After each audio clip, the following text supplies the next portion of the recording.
And away we go, ladies and gentlemen, boys and girls, children of all ages. The big show's on the radio. This is ESPN Upstate. Hello, Upstate South Carolina. What's happening? How y'all doing? Great to be with you. I am Rob Brown. Directly across from me, the great one, the content cash cow, the alpha and the omega of ESPN Upstate, hashtag Dad Kicks, Colonel Grudge himself, the conductor of the Symphony of Sound. That is the Rob Brown Show. Lonzo at the helm today. Happy Thursday, sir. This week is flying by, isn't it? It really is. It's almost time to find out who makes the playoff. Conference championship weekend, baby. Been waiting for this. Starting tomorrow night. Like, on one hand, really happy that it's conference championship weekend. On the other hand, this is pretty much it. Yeah. I mean, as far as games that matter, this is it. This is the last weekend, with the exception of 2 playoff games and a national championship game. This is it. You're right. It's really rough for people who only are into college football, but luckily you and I are NFL guys, so we're good. Well, would you look at that? It's week what? 13? We got a handful more to go. We got some good ones this weekend, too. Not necessarily like highlight games, but some good matchups, some good matchups. We're going to be busy on the show today, kids. Very busy on the show today. 844-477-3776, 844-GSP-ESPN. Text us on the Ingles Market text line, 71307, 71307. Start your text with ESPN so we can read them on the air. And, of course, tweet us at The Rob Brown Show, at Lonzo on Word. You can also tweet everybody at the station by hitting us up at ESPN Upstate, at ESPN Upstate, if you want to come at us in that direction. A lot of stuff we need to get to on the show today. Obviously, we mentioned conference championship weekend upcoming, so we're going to break down those games coming up very shortly. We're going to get into the NFL weekend because playoff races are absolutely beginning to heat up as we head towards the end of the season. Got a big one tonight with 2 teams trying to just stay on track. The Dallas Cowboys, who started the year really hot and now have lost 3 in a row. Of course, the New Orleans Saints, my New Orleans Saints, at 5-6, who started the year above where I expected, but did not get a single win in the month of November. Yes, it was a long one. These 2 teams, I got to tell you, loser of this game tonight, I'm not going to say the Dallas Cowboys are out of the race if they drop to 7-5.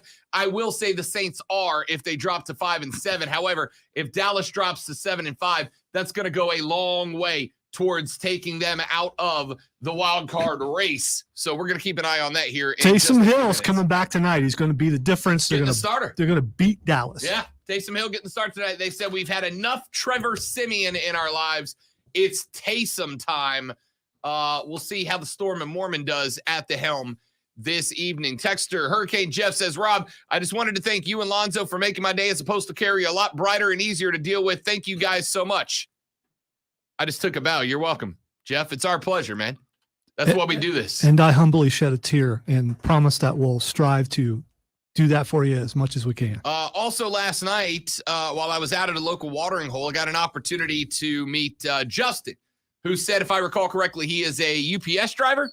And Justin says he listens to the full 3 hours every single day as well. So sincerely, those of you that are out doing stuff that makes you be outside all day, makes you be around a radio, especially if you're locked in the old truck every single day, there's a reason this show is lighthearted and, as it has been referred to in my email multiple times in the past few weeks, immature and idiotic.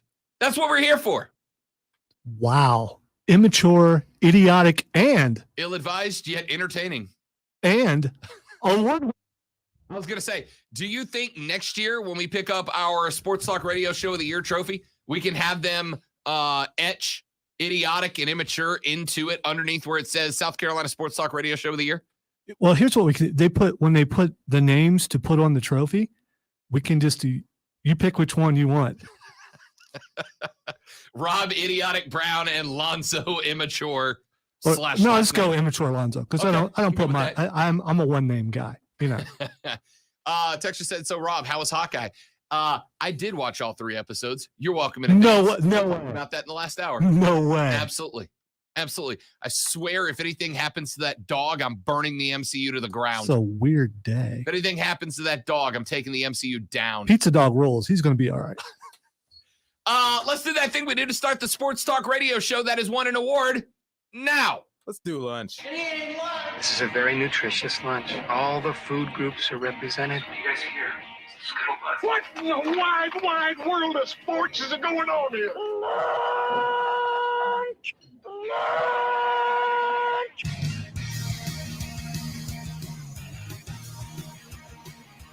If you would like to send an email to me telling us how immature and idiotic we are, as a number of other emailers have done, robbrown@espnupstate.com. I love my fan mail. It's nice because I every now and then I get like Justin or Jeff that say nice things like this. Texter just said, I listen all day, every day while operating equipment. You guys rock and are hilarious. Thank you very much. Another texter says, dropping kegs off. Thanks, guys. Best show on any station. Signed, Lego Batman. That's a celebrity sighting right there. Wow. Just let me know where you're dropping kegs off. I'll meet you there after the show. Not above it. All right. Lunch breakdown. I appreciate all the nice words, by the way. But, man, if I don't love hate mail, I don't know what I do love. All right? If I don't love hate mail, I don't know what I do love. Send all your hate mail to robbrown@espnupstate.com. robbrown@espnupstate.com. I revel in your hate mail. I print out the hate mail and share it around the office. 100%. All right. Item number 1 on the lunch breakdown today. We're not going to spend a ton of time on this because, frankly, there's not a lot to talk about as of right now. But it looks like Richard Petty might be leaving the world of NASCAR. Richard Petty Motorsports and GMS Racing announced that RPM will sell a majority interest to GMS Racing owner Maury Gallagher. In a statement from Gallagher and Richard Petty Motorsports, quote, Richard Petty Motorsports has agreed to sell a majority interest to Maury Gallagher, owner of GMS Racing. 2 charters are included in the agreement and will be operated during the 2022 NASCAR Cup Series season. This is a special moment for both organizations as the next-gen car allows a new chapter to be written. Now, Richard Petty Motorsports will still have 1 charter under their name, but the speculation right now is that this is basically the beginning of a merger, right? Now, we do not know if Richard Petty Motorsports is going to be, what's the word I'm looking for here, absorbed by GMS and Richard Petty Motorsports will be no more. We don't know if perhaps there's a partnership and it will become Petty GMS Racing in order to keep the Petty name out there in NASCAR. I don't know what this means, and both organizations have said there will be no further comment until a press conference next Tuesday, which I will do my best to cover for you or at least have sound from on Wednesday. But we genuinely don't know what this means. The only thing that we know at this point is that the speculation going around is this is Richard Petty effectively gracefully bowing out of NASCAR in order to go back into a more private role. I suspect we will still see him out there at the racetracks occasionally here and there, but looks like he might be showing up more in a fan role than in an ownership role, which he has done for the last handful of years. Item number 2 on the lunch breakdown. It is official, ladies and gentlemen. We have gotten a work stoppage. A work stoppage is officially on the table for Major League Baseball. The owners decided last night to lock the players out for the first time since all the way back in 1990. And I am going to go ahead and say right now to the owners, good luck. Good luck. And why do I say good luck? I say good luck because I very much know back in 1990 when Rob Brown was knee-high to a grasshopper. That's an all Southern expression, though. It means real short. I know the expression, okay. But I'm just picturing a young Rob. And he was adorable. Was he? Oh, he was adorable. You still have the beard? Bad haircut, but adorable. I bet you were weren't you? No, dude, I had the Preppy bowl cut. Ah. 100% the Preppy bowl I cut. forgot 1%, my bad. Yeah, whole Preppy bowl cut. Were the collars turned up yet? No, I never did that. Okay. My whole career, I never did that. That's more of a Mark Ryan thing. I don't care if he gets mad. We know it's true. I would not bet against you. Major League Baseball locked its players out early this morning, certifying the game's first work stoppage in more than a quarter century after months of talks yielded little progress towards a new labor contract. The long-anticipated lockout, which the league told the players union it would initiate once the previous CBA expired after 11:59 last night, ends what has been a frenzied free agent transaction period. The imposition sends the industry into a big, fat question mark period. Rob Manfred, the MLB commissioner, expressed disappointment in the lockout, but said he believes it is, quote, the best mechanism to protect the 2022 season. Manfred wrote in a prepared statement, quote, despite the league's best efforts to make a deal with the Players Association, we were unable to extend our 26-year-long history of labor peace and come to an agreement with the MLBPA before the current CBA expired. Therefore, we have been forced to commence a lockout of Major League players effective at 12:01 a.m. Eastern time on December 2nd. This is effectively a labor relations tool used by management to keep employees from working until a deal is agreed upon. Team officials and players cannot communicate in any way. Major League free agency and trades of players on 40-man rosters end immediately. So if your favorite FA did not get his contract signed last night, he ain't getting one anytime soon. Freddie, just saying, for no particular reason at all. I've got some sound, and I ordinarily would go to this a little later in the show, but Tim Kirkshin brought up a point on ESPN earlier this morning that was the exact same line of thought that I had. It's clip 1C, if you don't mind, Lonzo. Tim Kirkshin talking about the doom and gloom, and I hate to say, it's the right attitude to have about it.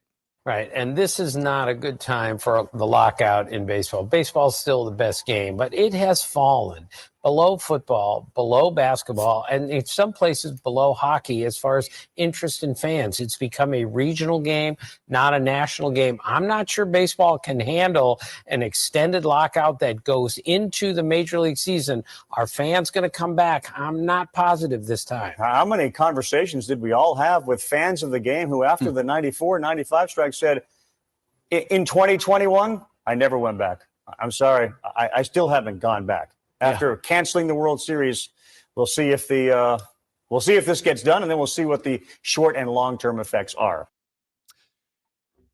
I can tell you that I remember conversations in the mid-90s from baseball fans, older than I was at the time, but from baseball fans who said, the lockout spun me off of baseball, and I never really came back. Now, the diehard fans aren't going anywhere. Right? The diehard fans aren't going anywhere. But there are a lot of casual fans out there that, you know, they dive in. They do a few games here and there, watch the All-Star break, watch maybe the NL and ALCS in the World Series, and they're going to be turned off by this because on its surface, and you're going to hear this phrase used a lot of times in the next few weeks, and I'm going to tell you, don't buy into it yet. But you're going to hear this phrase used a lot. Oh, the millionaires and the billionaires can't get along to give the fans what they want. And on surface level, it absolutely feels that way. This is different this time, though. This is different because we're coming off of COVID. And I think now maybe even those hardcore fans are going to be looking at how selfish this seems.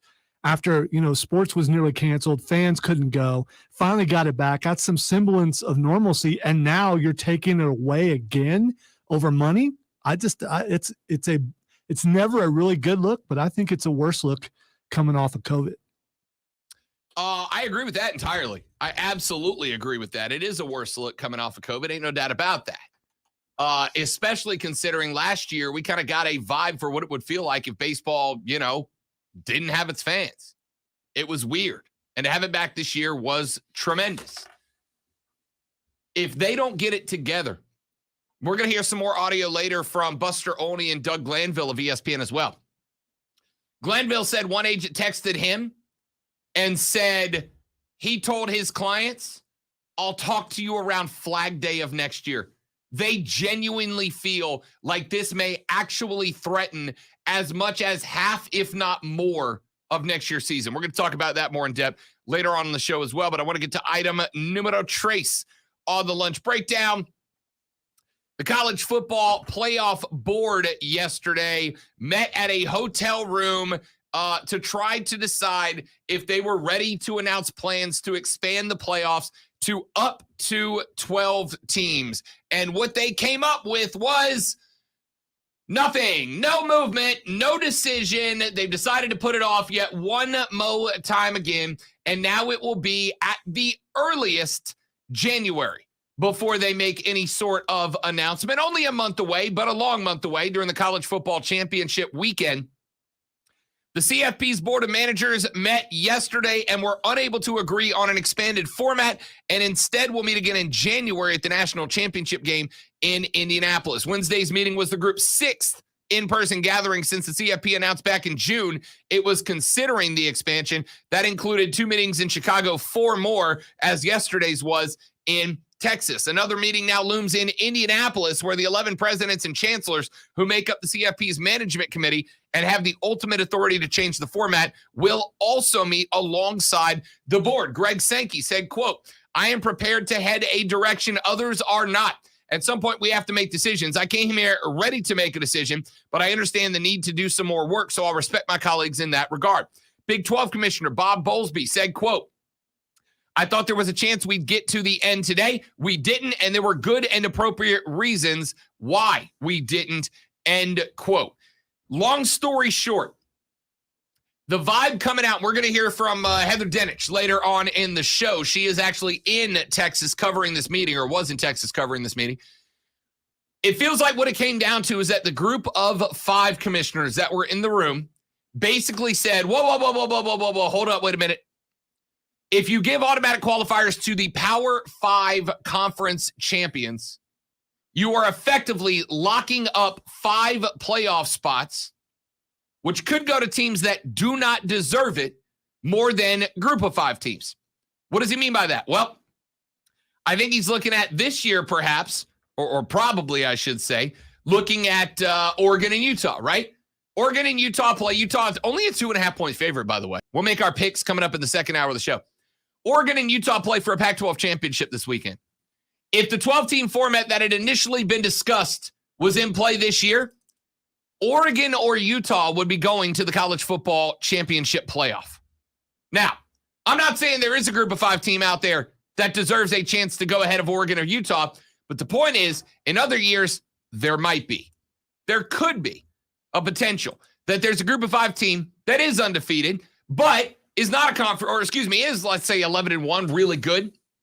Or, you know, maybe you have, again, I'm reaching for hypotheticals here, and I know that. But maybe you have a conference, a group of 5 conference, that has 2 12-0 teams that play each other in their conference championship. One of them has to lose, and they might get locked out, while a Utah or Oregon get to go. They are effectively saying, we want to come up with a way to ensure that if we have a situation like that, a second group of 5 team that is deserving is not locked out. And they feel like having 6 at-large qualifiers might not be enough. That seems to be the vibe coming out. We're going to hear from Heather Dinich of ESPN later on in the show. Let's take a real quick break. By the way, Texter just said, I have been called idiotic and immature as well, mostly by my wife, but my number 1 dad shirt would suggest otherwise. Trophy. Hello. I got it for myself at a Spencer Gifts. Let's take a break. We come back. We'll hear from Heather Dinich about this college football playoff expansion discussion. That's next on the Rob Brown Show and ESPN Upstate.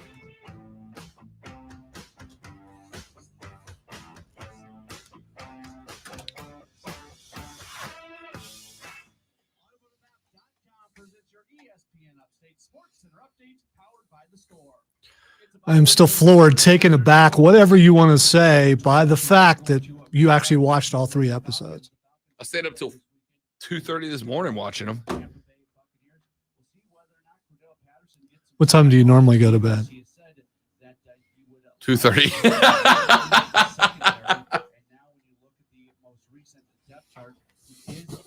I liked it. I liked it.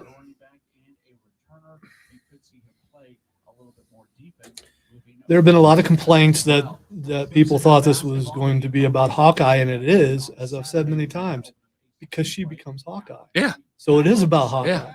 It never says Clint It's Barton. about Hawkeyes. It says Hawkeye. Yeah. And also, it's not like Clint isn't in most of the scenes, you know, like after he shows up. It's going to be a transition show where the first half is about Hawkeye and the second half is also about Hawkeye, but just a new one. Well, getting some backstory on some of the villain / possible heroes too, like Echo, because she's getting her own series. So I mean, I've never heard of her before, so that's pretty cool.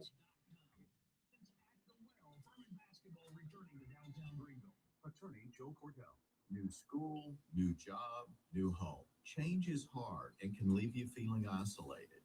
Trying to be careful here since you don't like to spoil, even though we're still on stream. So if there's a question I want to ask you, if you noticed in the big rumor about who the uncle is.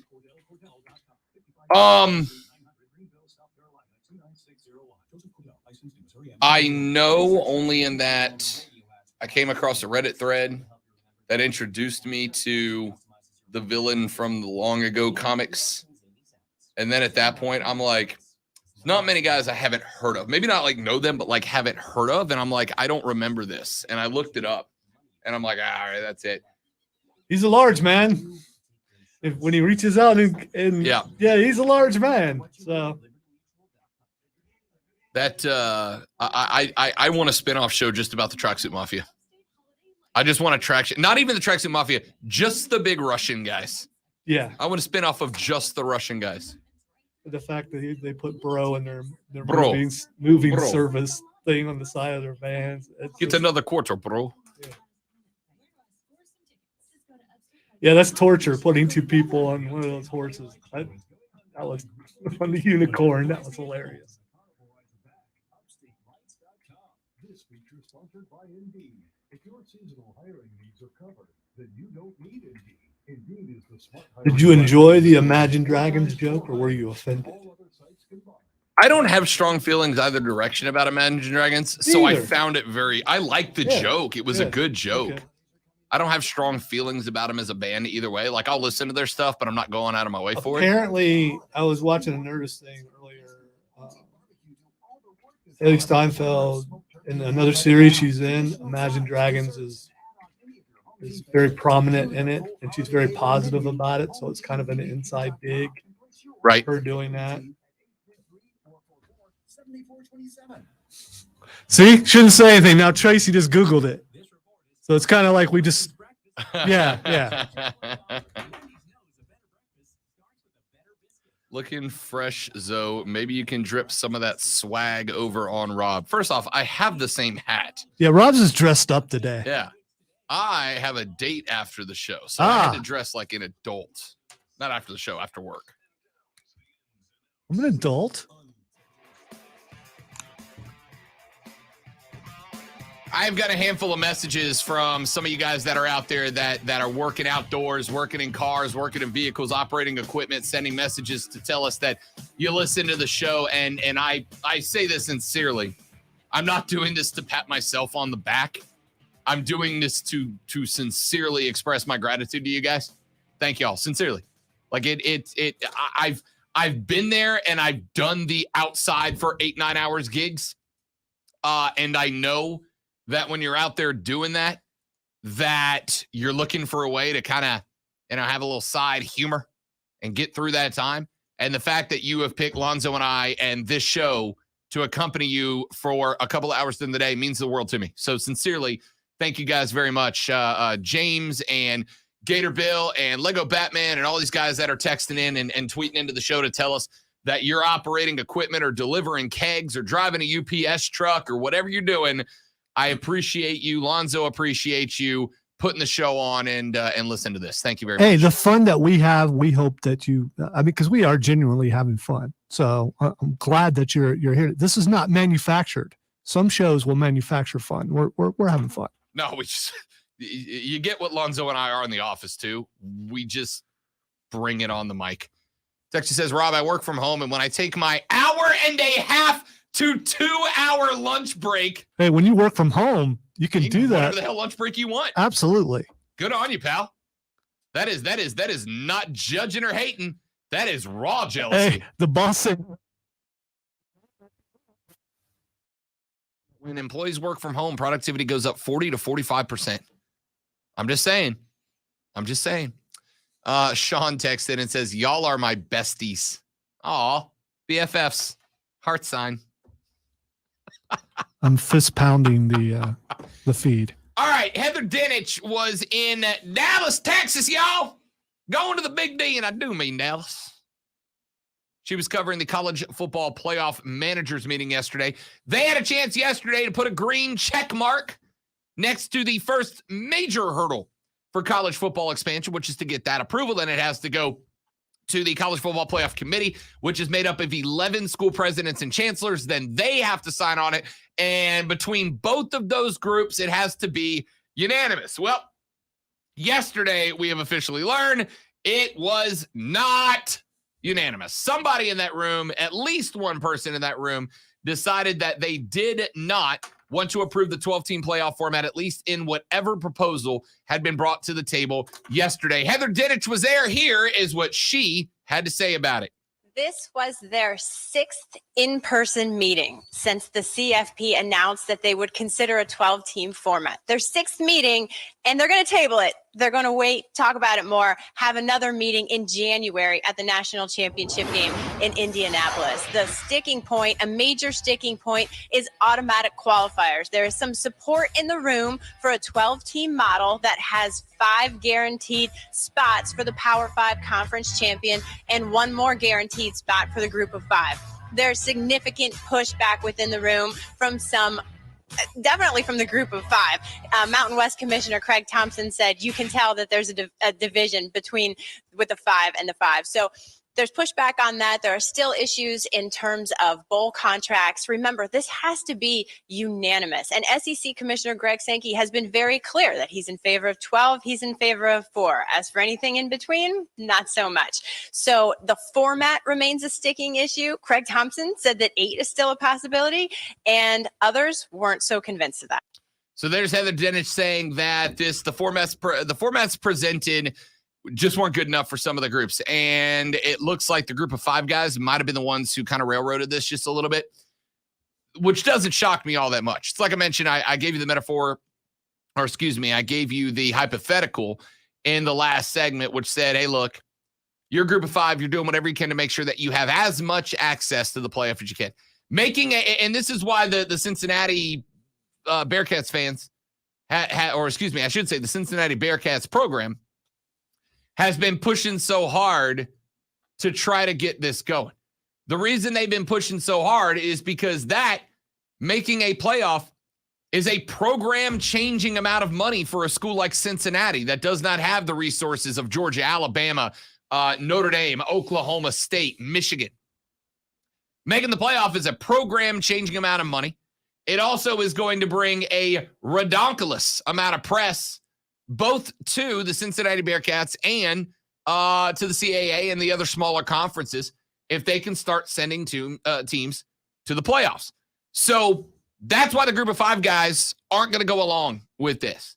Because to them, you are talking about effectively, even though you are opening up a little more access by allowing more teams in, if you do the automatic 6, right, the 5 Power 5 conference champions, plus one group of 5 conference champion. And keep in mind, it's the next 6th highest rated teams. If Alabama beats Georgia, hell, even if Georgia beats Alabama, both of those teams are going in. That's a Power 5 and an automatic qualifier.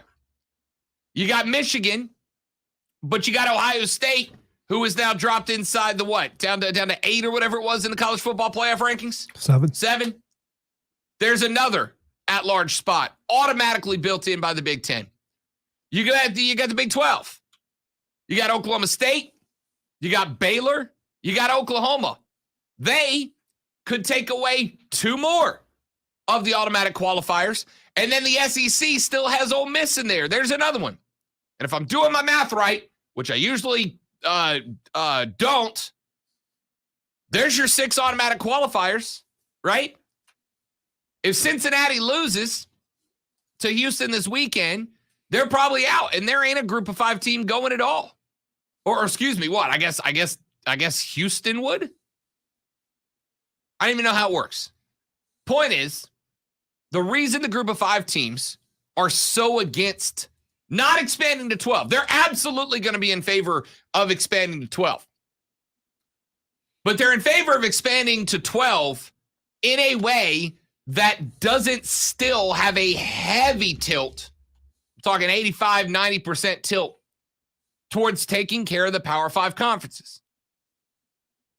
Now, the pragmatic side of this conversation, if I'm having a conversation with the group of 5 folks, the side I'm looking at, the side that I have to go talk to them about is, hey, look, I understand your concern. I understand what you're saying.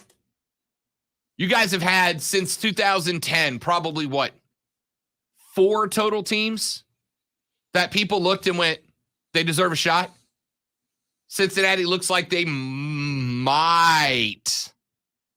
because I'm not so sure Okie State doesn't jump them. Might be the first one of just a few teams over the years. It's going to have a Power 5 conference tilt because Power 5 conferences put up better football teams than y'all do. And I know it hurts to hear, right?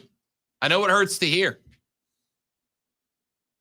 Cincinnati, the first big argument the group of 5 can make is have Cincinnati go win a semifinal game. If they get blown out in the first semifinal game, this whole thing goes out the window. But I can tell you there's going to be at least one change made to the plan that has been presented so far, because the group of 5 guys are not going to accept it as it is. Because there's more spots, but the bias against group of 5 teams that locks them out of those more spots still exist in their opinion. And if they feel like they still have as difficult, if not more difficult, of a route to go through in order to get into the automatic 6 qualifiers, because 5 of those spots are locked down, there's 1 spot out of 12 guaranteed to the group of 5. Now, I get the fact that the big ones are going to argue, hey, look, has there been a year, and you guys may recall a year, I can't off the top of my head.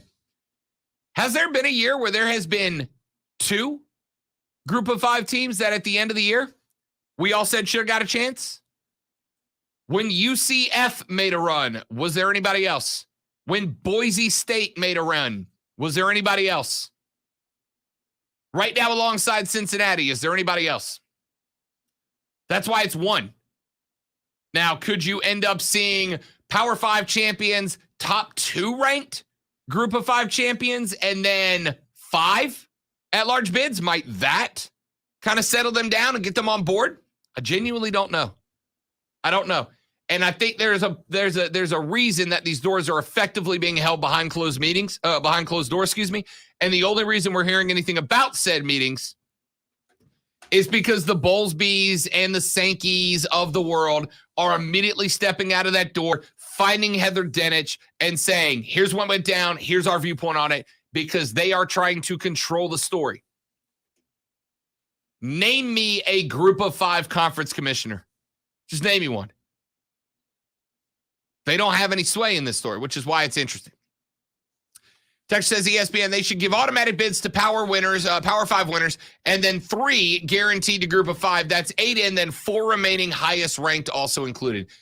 I'd compromise with you and give you 2.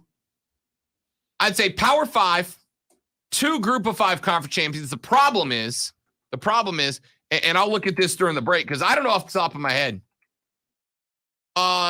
Who's the second highest rated group of 5 conference champion this year? Does anybody know off the top of their head? I think that's my point, right? Like the Power 5 folks are going to. If Cincinnati wasn't good as well as they are, would anyone know who the top one was? Yeah, exactly. Yeah. You're exactly right. So I think the SEC, the Big 10, the ACC, the Pac-12, the Big 12 are going to make the argument that in the group of five's best year, they have one team that wins the conference and goes. One team. Texas says, win your conference championship and you're in. Not hard. Not really. It's the highest rated group of five conference champion. If two group of five conferences have a team go 12-0 undefeated and both win their conference championship, there's still the potential that one of them may, because of SOS or whatever reason, be locked out, especially if there's chaos at the top. Like I said, Alabama beats Georgia. They're SEC champ. Ain't no way Georgia's not going. Michigan plays Iowa. Iowa is ranked at number 13. Lonzo, you think they move inside the top 12 if they beat Michigan this weekend? I think they probably will. You think Michigan drops out of the top 12 if they lose? I don't think they would. So there you go. Iowa goes as Big Ten champion. Michigan's in as well. There's 4 spots locked down already. Oklahoma State is going to play this weekend against Baylor. Baylor's at number 9. Oklahoma State's at number 5. No matter who wins, both of them would go. Well, that's not true. If Oklahoma State wins, Baylor probably drops out. But if Baylor beats Oklahoma State, Baylor goes as Big 12 champ, and Oklahoma State goes in as probably a top 12 team because they ain't dropping from 5 past 12. You see my point? Like there's not a lot of room to operate, and we got to scroll down to number 12 BYU, who is 10-2. Don't make an argument they should get in because we got a bunch of 10-2 teams right now, including Ohio State, who are not getting in. See, what is the perfect system? There isn't one. There's going to be people upset no matter what. I for one, and I know I'm not alone. There are a lot of people want to see this happen, and I think it needs to happen soon. And will there be some people upset? And will they have to do some tweaking? Absolutely. But let's get there first and then tweak later. You have to look at it from this perspective. There is not a perfect champion, right? A perfect system. There is not a perfect system out there. Okay? Because there's not a perfect system out there, the best way to try to find the best team is to open up availability in the contest. That's it. That's why we won expansion. I'm looking down the playoff ranking, and I think the next conference or the next highest rated group of 5 conference is it San Diego State down at 19? Right? So the question is, if you give 2 group of 5 conference champions, you're sending 11-1 San Diego State. And they are 11-1. But right now, if I ask you San Diego State versus Notre Dame, who you got? Notre Dame. Yeah. What about San Diego State versus Ole Miss? The Fighting Lane Kiffins. Yeah, I got Ole Miss. Uh-huh. And I got Baylor, and I got Oregon, and I got Michigan State, and I got BYU, and I got Iowa, and I got Oklahoma, and I got maybe Pitt and Wake Forest all over San Diego State. So would they deserve to eat up one of the 12 spots when the goal is access 2 teams that have a chance? So there you go. Let's take a break. Back after this. Rob Alonzo, you will keep this conversation going on the Rob Brown Show at ESPN Upstate.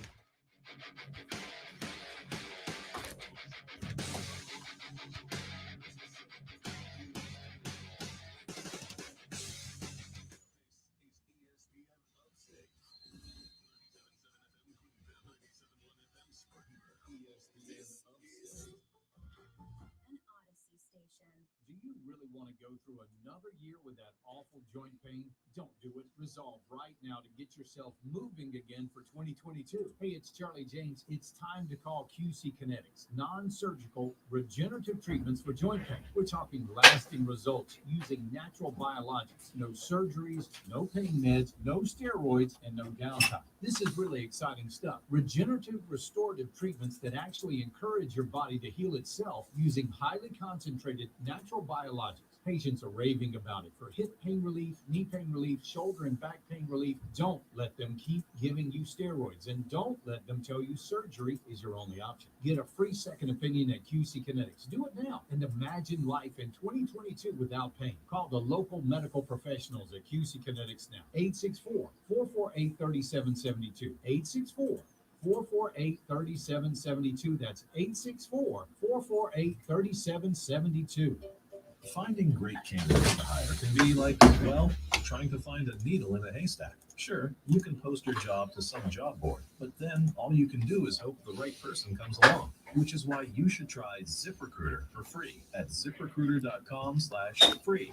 ZipRecruiter doesn't depend on candidates finding you. Its powerful technology identifies people with the right experience and actively invites them to apply to your job. You get qualified candidates fast. So while other companies might deliver a lot of pay, ZipRecruiter finds you what you're looking for.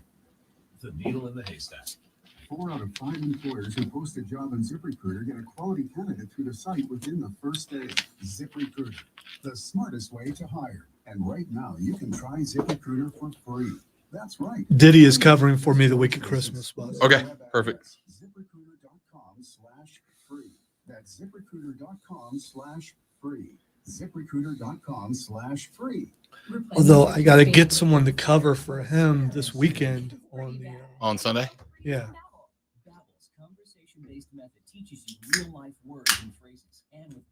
He said he talked to Owen. I can't remember. Has Owen done it before though? He sat in and watched him do it. Did he sit in? Okay. Well, I say that he was up there to run the Carolina game, but he came in like 30 minutes early and watched it in the last half hour. Run it. I don't know. He was up there for the Carolina game. That's all I heard over the headset. Okay. We'll look at what you've saved, what you'll need, and help I mean, it's not my station. I'm just curious why Right. he had to run it. Shake it up.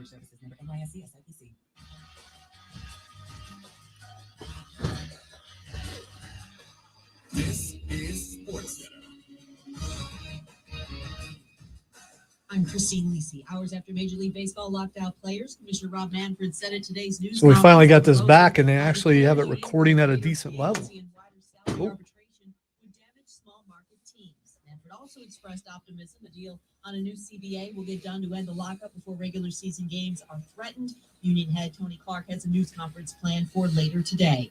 NFL Week 13 starts tonight. Cowboys expect to have receiver Amari Cooper back against the Saints. He missed the last 2 games while on the COVID-19 list. CeeDee Lamb returns from a concussion, so it looks like quarterback Dak Prescott will have his top 2 receivers. Taysom Hill makes his first start of the year at quarterback for New Orleans. Saints again will be without injured running back Alvin Kamara. Yay! Try and run their winning streak to 18 when they host the Pistons.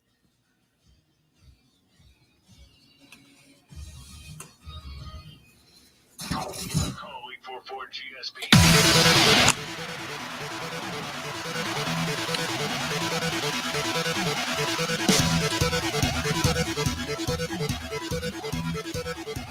The Rob Brown Show rolls on. It is ESPN Upstate. I've also seen a couple of people who have. Let me phrase that. I've got a couple of people who have texted me in their plans for the playoffs. All right, here's our plans. We should do this, including one that said the top 4 ranked Power 5 conference champions, a group of 5 champion, and then the rest being all the highest ranked teams. So the lowest ranked Power 5 champion will be dropped out in this case, and we won't know who that would be until after this weekend's over. But the lowest ranked Power 5 champion gets dropped. So you get 4 Power 5 champions. You get 1 group of 5. That takes up the first 5 slots, and all the rest go to the next best teams. Some have said top 4 Power 4, top 2 Power 5, a group of 5, and then the rest. And here's what I'll say. 2 things. Number 1, and I've mentioned this before. I've told you guys why I don't really do entire segments. I've heard shows that spend 3 or 4 hours setting up college football playoff scenarios that they like. Here's my system. We did it when we switched from the AP poll to the BCS. We did it when we switched from the BCS to the playoff system of 4. We're doing it again now that we're switching from 4 to 8 to maybe 12. Question mark. The reason I don't spend entire shows, entire segments talking about everybody's playoff systems is because, and I've used this example before, it's like all of us sitting down at the bar talking about what color we would paint our Lamborghini Diablo. I mean, we all got ideas about what the best color is for that Lamborghini, but at the end of the day, it doesn't really matter, does it? Because there probably ain't but one of us soliciting or doing this show that's ever going to own or does own a Lamborghini. It's just not in the cards, right? But I'd love to. And I'd sit here all day and tell you, my Lamborghini, black on black on black on black with gold trim. Look dope. See, I think I go with some Carolina blue. I've already went red, so I'd be curious about that. But Lamborghini, imagine the insurance on that. I know if you could afford to buy one, you could probably afford the insurance, but Right. no. And the equivalent of what Lonzo just did is just presenting a different aspect of the argument about the playoff expansion, right? Like we can sit here and talk about how great it would be and what color it should be and what the interior should look like, what stereo system we put in, what engine we go with, what insurance we would have on it, et cetera, how we transport it. But at the end of the day, it doesn't matter. At the end of the day, it doesn't matter. At the end of the day, ain't none of us going to get it. And it ain't up to us if we do, right? We just got to kind of sit back and see what this meeting comes out with. Because they ain't listening to us, Jack. I'm going to say, if anything, because they may come to an impasse and decide, well, we're going to be doing it next year. Yeah. If they don't get it done at the January meetings, it looks like the expansion gets pushed back to at least after 2026. So probably the earliest we would get it would be the 2027 season. 5 years down the road, if they get it done in the next round of meetings. There's no saying they will. Because remember, it's set up. Now, I don't know why they can't just change this aspect of it. Other than you want to talk about ticking off the group of five. It's got to be unanimous through not one, but two different groups, both of which have Power 5 representative or group of five, excuse me. I'm going to stop doing that. Group of 5 representatives sitting on it. You got group of 5 reps in the meeting that met yesterday. If that organization ever comes to an agreement and ever does pass a plan unanimously, it's got to go to the next group of folks, the presidents and chancellors, of which there's, I think, 2 group of 5 members on it. And it has to be unanimous there as well. So they got to come up with a plan that the group of 5 folks feel is fair and gives them access to it. And all of us as fans are going to look and go, no, sorry. And I know this is kind of creating a bit of an issue, but the group of 5 just does not put forward teams consistently enough that you should get equal access to the playoffs. That's why we have the 6 auto qualifiers in the plan that seems to be the most popular plan right now. There is room for you to get in. It's just not going to be as easy. And they're going, wait a minute. Would Oregon and Utah deserve a shot this year? Do Oregon or Utah deserve a shot? Oregon has the Ohio State win earlier in the year. But they got the loss to Utah. They're probably going to eat another loss to Utah this weekend. Does Utah deserve to go in? I'd have to say no, right?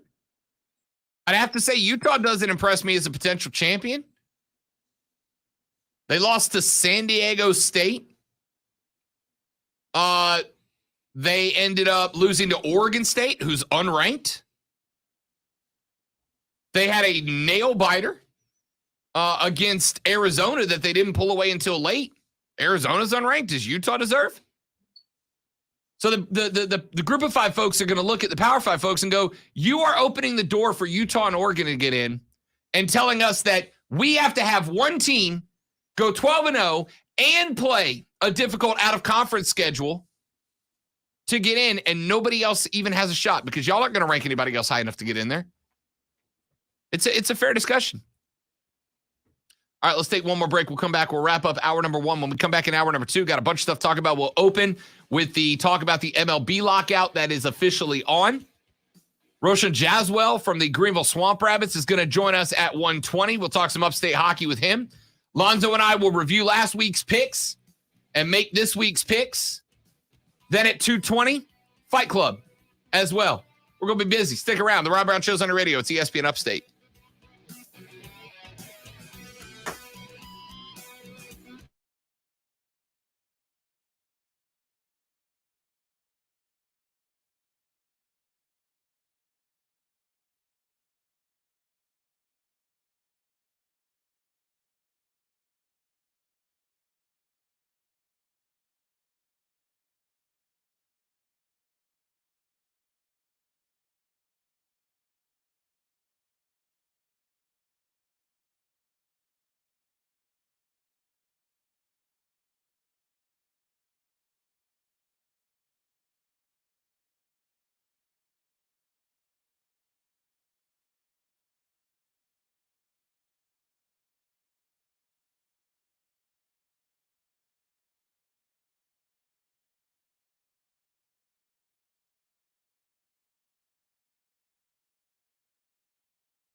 I remembered a name from back home. O'Reilly. Keegan said, apparently all my friends were listening yesterday because everyone was texting Savannah about the raising your kid as a fan combo. Yeah, you were effectively a segment yesterday, Keegan. Thank you. I mean, not thank you. Thanks, Savannah, but. When the going gets tough. And the ones who know we're tougher together. For the Pathfinders breaking new ground. Grainger offers supplies and solutions for every industry, as well as fast access to experts and 24/7 customer support. Because we know you have people depending on you, so you can always depend on us. Call, click Grainger.com, or just stop by. Grainger, for the ones who get it done. The Upstate Holiday Light Show is going on now at Greenville Pickens Speedway. Drive through a nighttime Christmas wonderland as 32 million colors set the sky ablaze, synchronized to the music of your favorite holiday classics. UpstateLights.com. Restrictions may apply. Prices and costs for covers may vary. Check my car for details. Look, money's tight for everyone right now. It's been a tough year, and you sure don't need to get hit with a big unexpected bill. Like, what if your car breaks down right now? On the bill, if it's your transmission, that's over $3,000. Your engine, up to $6,000. Even minor repairs like your air conditioning can hit your wallet hard. Here's the good news: if you have a car, truck, or SUV that's $19.99 or newer, you can stop paying for repairs right now. That's right. With Protect My Car, when your car breaks down, we pay your repair bill for you. Just dial 800-279-2827 on your mobile phone now to get started. Protect My Car pays for repairs to your engine, transmission, air conditioning, suspension, and so much more. Dial 800-279-2827 and get your car protected before your next repair bill hits. Dial 800-279. I've heard it's awesome, Steven. Rob's probably been there, but when I go into the mountains, I get sick for days and my ears close up. So I don't really do that. It's one of the reasons why I don't get to go home very often. This report is sponsored by Wendy's Breakfast Biscuit Sandwich. Just $1. Wendy's knows a better breakfast starts with a better biscuit. That's why you can get a hot and buttery Wendy's breakfast biscuit with bacon or sausage, fresh cracked egg, and cheese for just $1. Get your Wendy's Buck Biscuit Sandwich today. Limited time only at participating U.S. Wendy's. Join the Rob Brown Lockdown on Twitter. Tweet at The Rob Brown Show. All right, putting a bow on hour number one. Again, if you missed the news, the college football playoff board, the first group that has to unanimously approve any expansion plan, has failed to do so. No, they will not do what was on the board. They will meet again in January and try again. If they try again and it passes unanimously in January, which it won't, then we will have it moved to the second group who has to also approve it unanimously. Don't believe that will either, but we'll find out. Maybe I'm just, as Lonzo calls me, a pessimist. Opening up the next hour of the show with the Major League Baseball lockout. We're going to talk about that. And then Roshan Joswell of the Greenville Swamp Rabbits will join us at 1:20.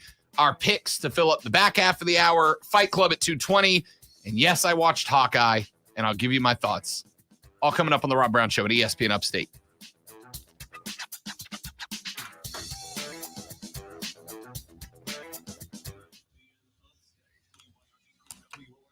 No Rashad today? Oh, that's right. Totally forgot. Good call. That's why you're in charge. What time? Now.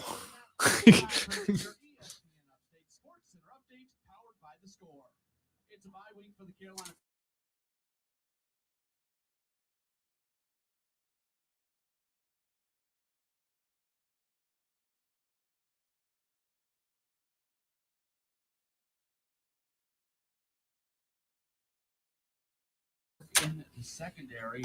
I'm guessing you have it written down. You just didn't look at it, right? I mean, Yeah, I just wasn't paying attention. I know. I'm doing the hybrid system where some of my notes are over here and some are on the computer, and I just haven't been paying attention to the computer because I got 35 tabs open. I'm just messing with you. It's the one interview that I always remember. So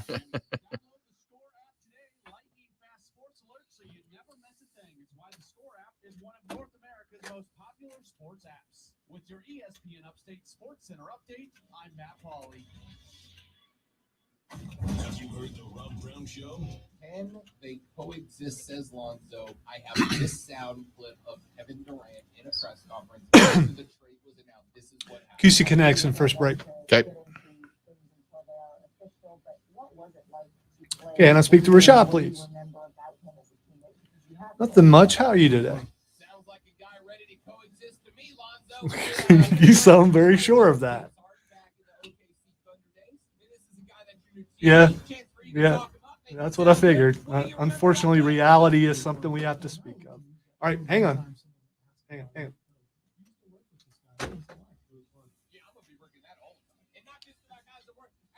Rashad's really looking forward to talking about this.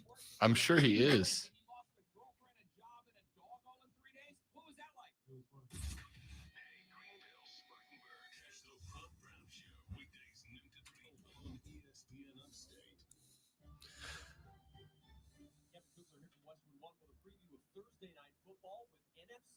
Thanks, Keegan. I'm a little jealous. T2, the new Tim, because that's how he's working on dreads.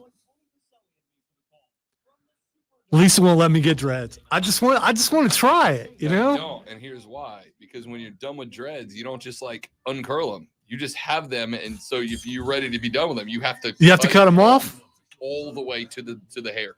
Or you let it grow so you have like half dreads and half regular hair, and you don't. That's like bottom curl. That would be it's not a curl. Well, no. Then you can use it as a dreads weapon, formed, right? They're like, you just don't wash your hair. Yeah, you're right.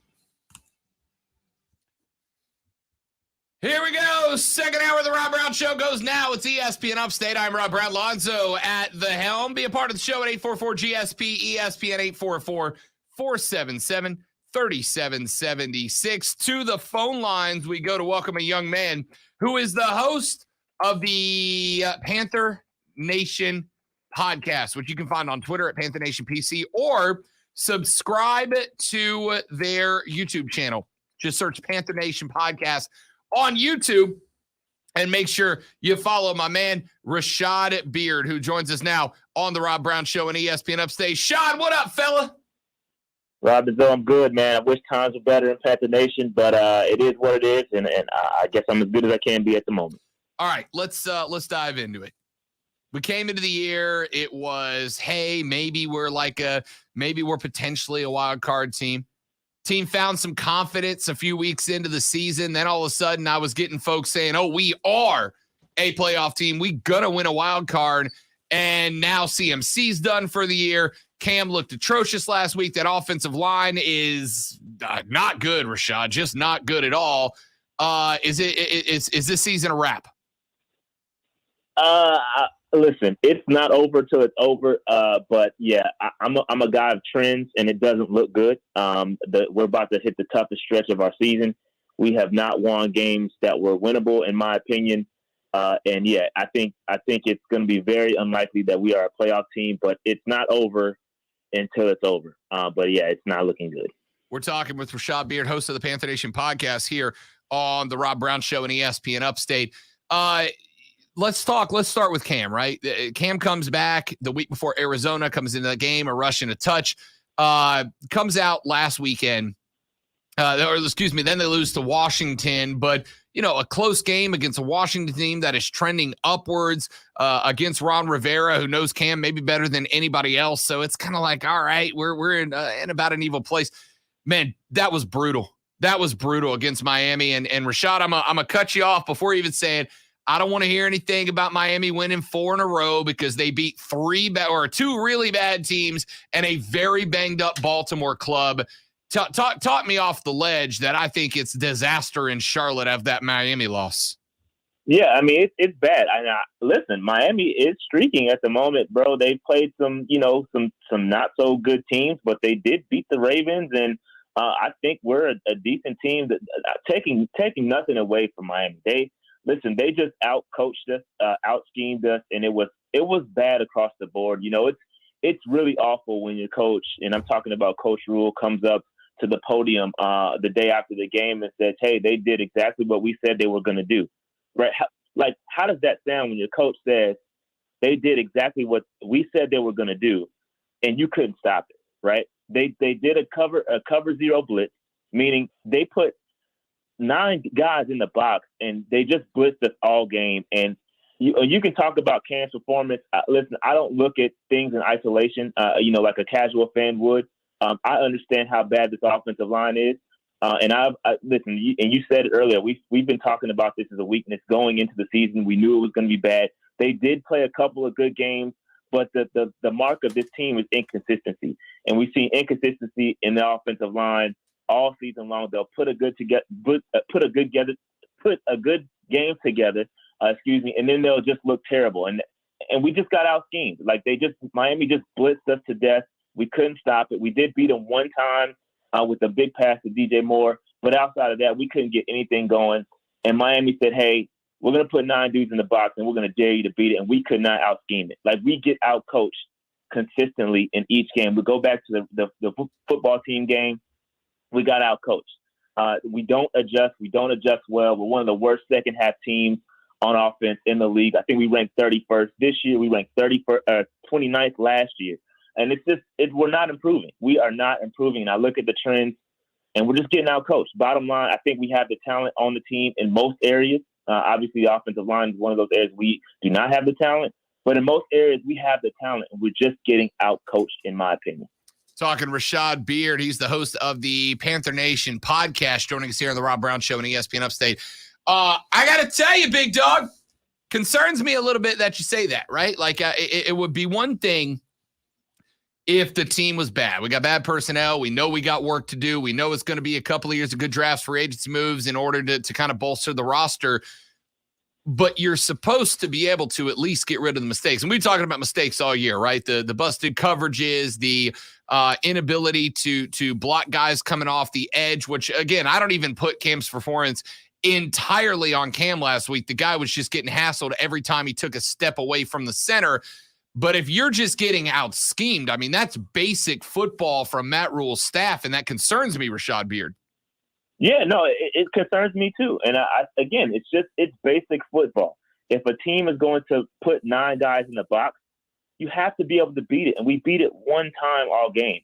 I mean, that's high school. I'm no coach, but you got to figure this out. You know that your offensive line is not good. You have to find ways to scheme around your offensive line. And when I see Cam Newton dropping back, you're not moving the pocket.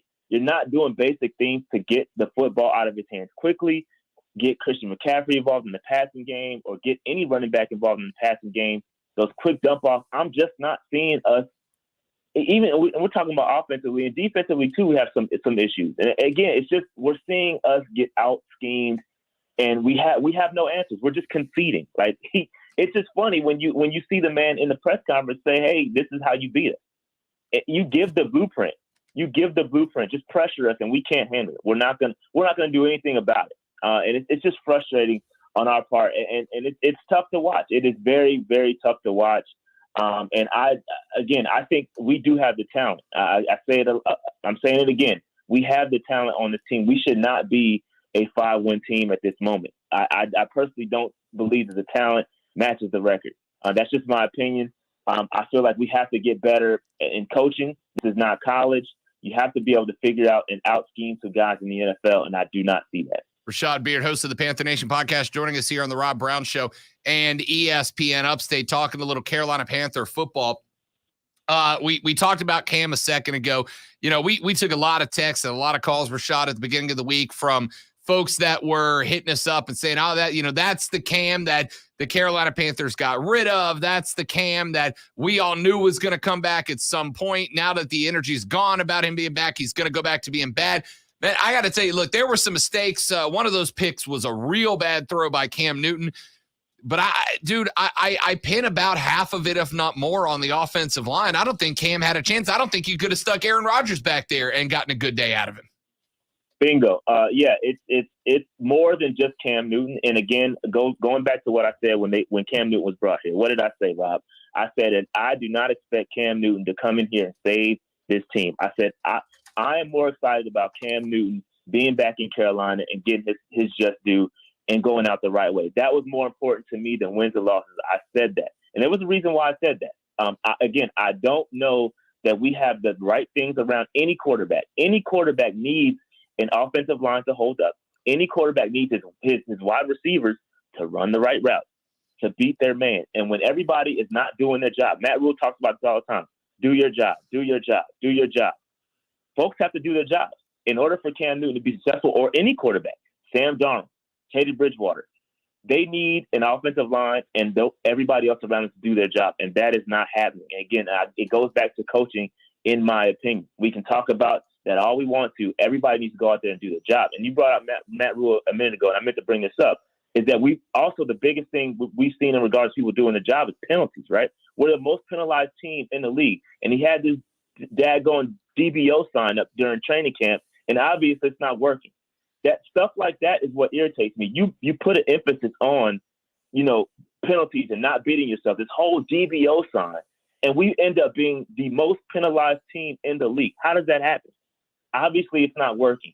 So I apologize, I digressed a little bit, but I did want to bring that up, is that what's going on is not working, and we need to get it fixed immediately. Rashad Beard joining us here on the Rob Brown Show on ESPN Upstate. Let's go back to coaching for just a minute. Rashad, we have seen Matt Rule's name popping up in a number of coaching searches. He was initially mentioned in the LSU coaching search. They decided to go with Brian Kelly. Now we've seen his name connected with the Notre Dame coaching search. We've seen it pop up in the USC coaching search. We've seen it pop up a little more distantly connected, but in the Oklahoma coaching search.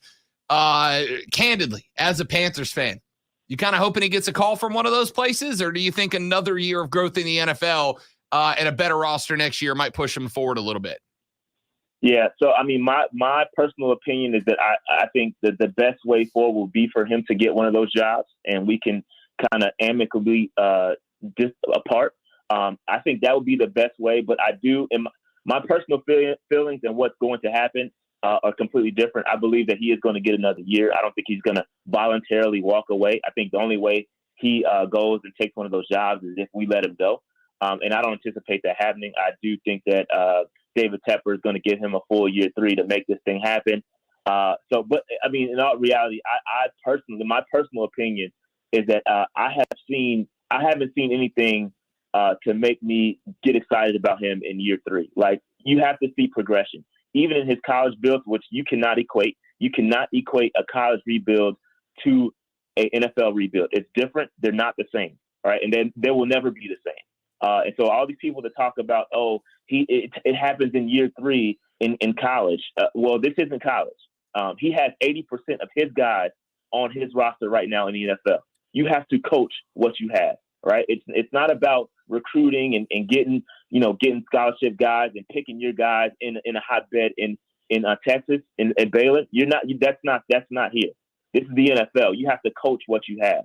And so they're completely different situations. And so my opinion is that I think he's better fitted for the college game, the rah-rah, having a guy run through a brick wall for you. That works in college. It doesn't work here in the NFL.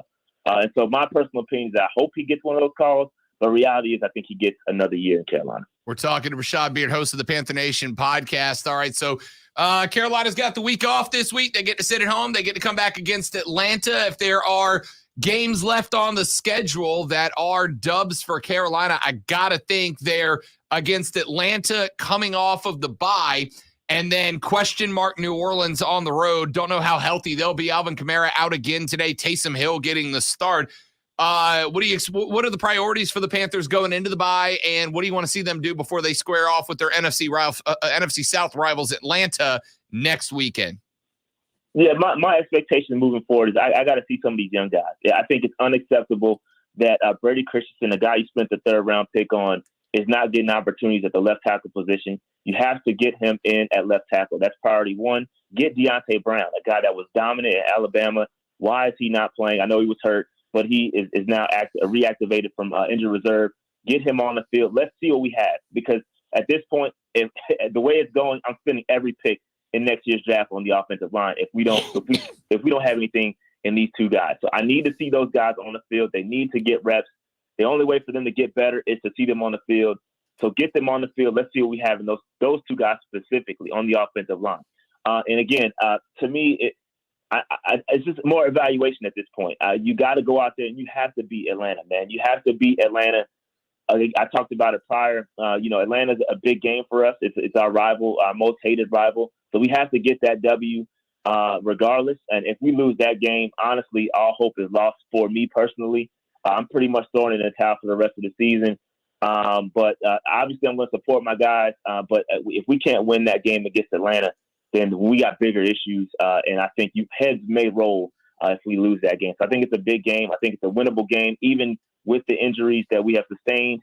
With Dante Jackson going to IR and Christian McCaffrey going to IR, I think we can go out and still win that game. So I need to see a W against Atlanta. He is Rashad Beard, host of the Panther Nation podcast. You can follow them on Twitter at Panther Nation PC, but make sure you subscribe and set the alerts for their YouTube channel. They go live like a lot, talking Panther football, so make sure you give them a follow. Rashad, my man, appreciate it, big dog. We'll talk to you next week and break down that Atlanta game, fella. All right, guys. Thank you so much, man. You got it. That's Rashad Beard. Again, Panther Nation PC on Twitter, and, of course, follow them on YouTube as well. Let's take a break. When we come back, Roshan Joswell, excuse me, I'm going to get it right, is going to join us from the Greenville Swamp Rabbits to talk a little upstate hockey. That's next on the Rob Brown Show. This is ESPN Upstate. QC. He's calling us. Heads up. Say about my friends at QC Kinetics. QC Kinetics right here in the Upstate want you to be able to live your life not just pain-free, but free of the pain, free of the fear of pain. You know what I'm talking about. When you recognize that those things that you love to do so much, you got to kind of slow your roll just a little bit on them, and you got to slow your roll a little bit because your elbows hurt, your knees hurt, your neck hurts, your hips hurt, whatever you want to deal with. QC Kinetics is here for you. They offer non-surgical regenerative therapies that help you get back to living your life pain-free and without the fear of pain. It's just that simple. You call them, you go meet with Dr. Richard Schaefer, MD, the head of the program. You get the therapy, you're back out the door, and your body starts to heal itself. Replace that connective tissue. You feel better, faster, sooner, naturally with our friends at QC Kinetics. Call 864-448-3772. Mention the Rob Brown Show and get that first consultation for free at 864-448-3772, or check them out online at qckinetics.com, qckinetics.com. It's our friends at QC Kinetics.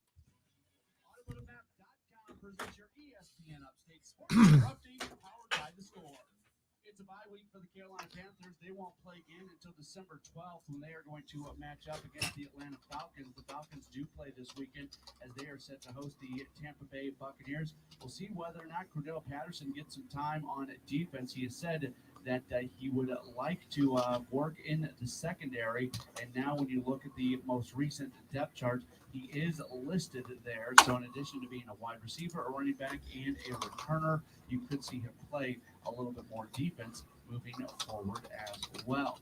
Clemson basketball, they get a couple days off. They get back at it on Saturday when they're going to open up ACC play at Miami. Download the Score app today. Lightning fast sports alerts so you never miss a thing. It's why the Score app is one of North America's most popular sports apps. With your ESPN Upstate Sports Center update, I'm Matt Pauley. Have you heard Offsides with Mark Ryan? Coming up on a Thursday episode of Offsides with Mark Ryan and Diesel will be at 502 Ann Street in Pickens at the Ingles Markets. We will get to Josh Pate 24/7 Sports. The conference championship game he's most looking forward to. We'll ask about the Swan. Where will Dabo turn? Should Brent Venables be the next OU head coach? The Upstate is talking about Offsides with Mark Ryan. Now 3 to 7 p.m. on ESPN Upstate. 'Tis the season. Season for what? For the Upstate Holiday Light Show. Where's that? At Greenville Pickens Speedway. Millions of incredible lights, a kids' light zone, 600-foot light tunnel, even a drive-through petting zoo. Do we need tickets? Sure, but fast passes are available. Just sign up online. Plus, it gets the hubby into the holiday spirit, so we're not doing that last-minute thing. Where do I score some tickets? Just go to upstatelights.com. We should all go together. The Upstate Holiday Light Show is going on now at Greenville Pickens Speedway. Twice the animals and the carnival rides are back. UpstateLights.com. Jay Farner here, CEO of Rocket Companies. If you thought you missed your chance to refinance and save, think again. Mortgage rates have recently dropped below 3%, and Rocket Mortgage can help you save big. You could lower your monthly payment and prepare yourself for a better financial future, but you've got to act now. Call us today at 833-8-ROCKET or go to rocketmortgage.com. Conditions apply. Equal housing lender licensed in all 50 states. NMLS-Consumer-Access.org, number 33. There's nothing worse than coming home from a cold day to find out that your heater isn't working. When this happens, you need an HVAC company you can trust. A company like Priority Heating and Air. Their HVAC specialist will give your system a thorough checkup. And if you need a new unit, Priority Heating and Air is a proud distributor of the Coleman line of HVAC systems. So keep your family or business warm this winter and give Priority Heating and Air a call today at 591-1847 or online at PriorityHeatingandAirHVAC.com. Your HVAC problem is our priority. Priority Heating and Air. Hi, nephew Lou. Glad you're watching, buddy. Say who dat? ZipRecruiter gives you the edge. Next key marketing manager Erin Hargy loves ZipRecruiter invite to apply. She says they get my job posted in front of the right people. I instantly see great candidates and I invite them to apply for my job. Go to ZipRecruiter.com/VART. Try ZipRecruiter for free. That's ZipRecruiter.com/Bart.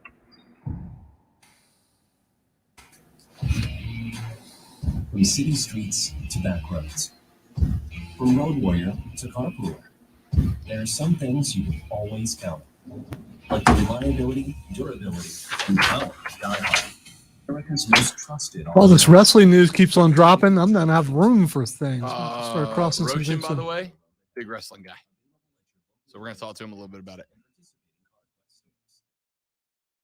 This portion of the Rob Brown Show is sponsored by Pfizer. Come rain or shine, high winds or mild breezes, blue skies or gray, it's a great time to consider getting vaccinated against COVID-19. Brought to you by BioNTech and Pfizer. There's the rest, and then there's the best. You're listening to the best sports show in the States, according to the South Carolina Broadcasters Association. On the ESPN Upstate. Welcome back to Rob Brown Show on your radio. It is ESPN Upstate, and to the phone lines we go to welcome in, as we do on Thursdays at 1:20. We talk a little bit of upstate hockey. The Greenville Swamp Rabbits getting back in action at the Well this Sunday. Mr. Roshan Joswell joins us here on the Rob Brown Show. Roshan, good to have you, big dog. Appreciate you taking a minute, man. Yeah, thanks for having me, man. How you guys doing? Doing well. Doing well. I have to tell you, I got a text earlier today from Mark Shelley, and I found this out because I was emceeing the Fifth Line Club a couple of weeks ago and got you to give the crowd a Ric Flair woo. Mark Shelley reminded me this morning to make sure to tell the folks you're a big WWE guy. I need top 3 wrestlers out of you right now. Top 3 wrestlers. All right. Are we going all time? Because if we're going all time, I think you got to go Flair. I'll give you a Mount Rushmore. I'll go Flair, Hogan, Rock, Stone Cold. Lonzo, grade, A, B, C, D, E. Oh, I'm down with it. It covers all eras except for the present, but you know. Hey, the guys in the present can figure it out later. Who knows?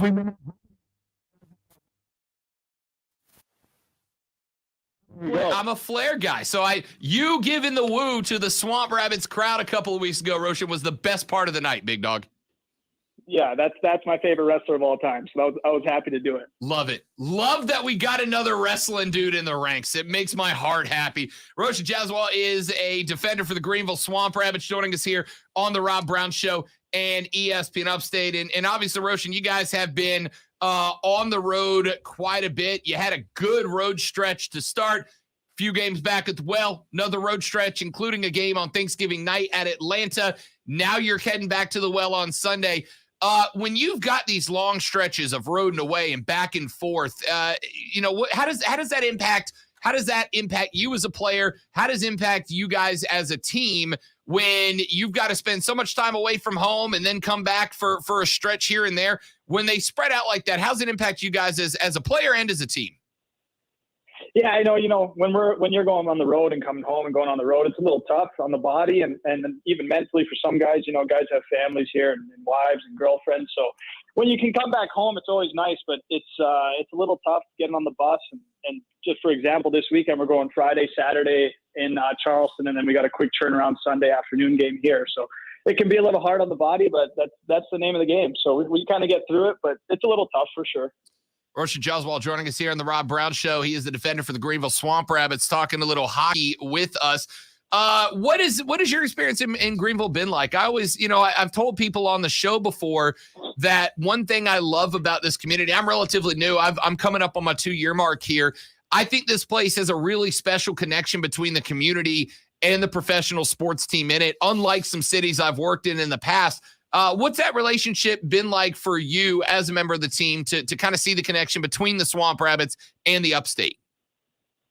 I mean, it's awesome. Like I didn't really know what to expect coming down here. I mean, I'm from Canada, so you come down here and it's a pretty nice community. I mean, the city is beautiful, and you walk around and people recognize you, and they ask, I don't know, they just say, "Hey, Roshan Joswell, how you doing?" Like, and you're like, "Oh, you know who I am." It's cool. They got a good bond between the community and the team here, and I think it's only growing as the years go on. And hopefully we can put together another good season like they had last year and keep growing the popularity of the team too. Roshan Joswell is a member of the Greenville Swamp Rabbits, joining us here on the Rob Brown Show and ESPN Upstate. Tell me about the well compared to some of the places that you've been. Now, granted, I know that the DJ and the MC for y'all's events really, really good looking. But put that bias aside, Roshan.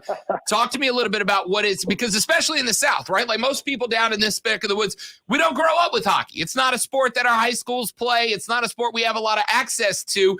But I felt like across the South in different communities, there's almost kind of been a cult following of hardcore hockey fans in the South. And I think that cult following is here in Greenville as well. What's it like playing here compared to some places where hockey's maybe more of a mainstay sport year round? You know, it's interesting because when I got here, I wasn't sure what to expect with the fans and stuff, with it being the South. But like you said, there is a cult following, and there's people who are diehards here, which is really cool. And the only difference is coming from Canada, I went to school in Minnesota for college, and everyone there knows everything about hockey, or at least they think they do. So they give you your opinions and all that. Here, you know, here it's a little better. People have their opinions and stuff, but they just love. There's a real appreciation for the game here, it seems, and people just love coming to the rink and coming to the well and enjoying a good game. And it's been awesome. I have been pleasantly surprised with how the fans are here, and I'm excited to see how they are throughout the year. Roshan Joswell is a defender for the Greenville Swamp Rabbits, joining us here on the Rob Brown Show and ESPN Upstate. So, looking at where you guys have been the last couple of weeks, and it seems like you guys are kind of playing streaks, right? You get hot for a little while, the points go away a little bit, but it's early in the season. There's still chemistry to be built, especially at this level when you have so many players that come and go, not just in the off season, but for you guys within the season. Guys will be gone for a couple of weeks, called up, sent back down, et cetera, et cetera. What has the chemistry on this team been like for you? And are you guys continuing to work on that chemistry as we get deeper into the season? Yeah, I mean, it's always, the start of the year is always kind of tough, especially we had a pretty tough start. We started 2-6. And, you know, when you come in and you got guys coming from all over, some guys were here last year, but we have a pretty big turnaround. And it takes a little while to gel as a team. But I was saying to the guys the other day, I mean, it feels like we're really, really getting really tight off the ice. And when you're tight off the ice, it's close team, that translate onto the ice, obviously. So it's been, the chemistry's been getting better and better. And I think we won the last 4 out of our last 5 games. So that's starting to translate onto the ice. So yeah, a little bit of a tough start, but in the 72 game season, I think we'll be all right. I think we got a pretty good team. And like you said, there was a lot of movement at the start of the year. We had a lot of guys going up, and now we got some of those guys back. And then we also have some other guys who got sent down who have been some pretty key pieces for us. So I just think it's going to get better. And if your fans are on the edge of how they think we are, I think it's going to continually improve. And I think we're going to have a pretty good team by the time playoffs come around. Roshan Joswell is a defender for the Greenville Swamp Rabbits, joining us here on the Rob Brown Show at ESPN Upstate. I'm looking at this rivalry with the South Carolina Stingrays. And, you know, of course, last year, the team that the Swamp Rabbits faced in the ECHL finals, a little bit of discrepancy in that almost all the games had to be played in Charleston, but the rivalry has been really good. Wins getting traded back and forth in some really good ones. You guys went to OT last Friday against South Carolina and picked up the dub. Talk to me a little bit about the from your experience, what this rivalry has been like. I mean, is that a tougher game on the ice than the rest, or is it just hockey? Yeah, I mean, when you come here, first thing I noticed was they're South Carolina for some reason, and we're Greenville. I think we're the best team in South Carolina, but that's just me. So I think that right away kind of goes, okay, well, we got something to prove here. That should be our we should have the state's name in our team. But it's fun when you get out there because the rivalry, your first game, you're like, okay, we don't like these guys. I guess that's just what you hear. And then you kind of start playing and the teams are going at each other. And then you start getting involved. Then you start not liking guys in the other team. So it's a battle. It feels like a playoff game every time we play them. And I mean, last game we went down 3-0 pretty quick there and we're able to battle back. And Zimmer was able to get that overtime winner, which was a huge, huge win for us. So we were really excited about it. And it's always fun playing against those guys. A rivalry, you can't really beat them. I know you guys are big college football guys down here. I mean, rivalry games are the best games to watch, right? So, and they're the best games to play in as well as a player. We're talking with Roshan Joswell. He is a defender for the Greenville Swamp Rabbits. Let me ask you kind of a weird question. So a couple of weeks ago, I got to fill in the PA role. So I was sitting in the booth between the boxes, and you had a bit of a scrap in one of those games. Yep. And so I'm sitting there and can you tell me what kind of interaction, because I only got to hear bits and pieces of it with the headset on. What are you guys saying to each other? Penalty to penalty box when two guys go in because of a fight? Like, what's the interaction from box to box? Yeah, it kind of depends on how the fight ends and how the fight goes. But the words I probably shouldn't say on a radio station here, but, let's just say maybe in terms of wrestling, you're cutting a few promos on each other and you're letting each other know who got the best of the other one. And I think I got the best of that guy that time. So I didn't have too much to say because I let the buddy do the talking, but yeah, it's stuff I probably shouldn't repeat on the radio, but I think your listeners can fill in the gaps.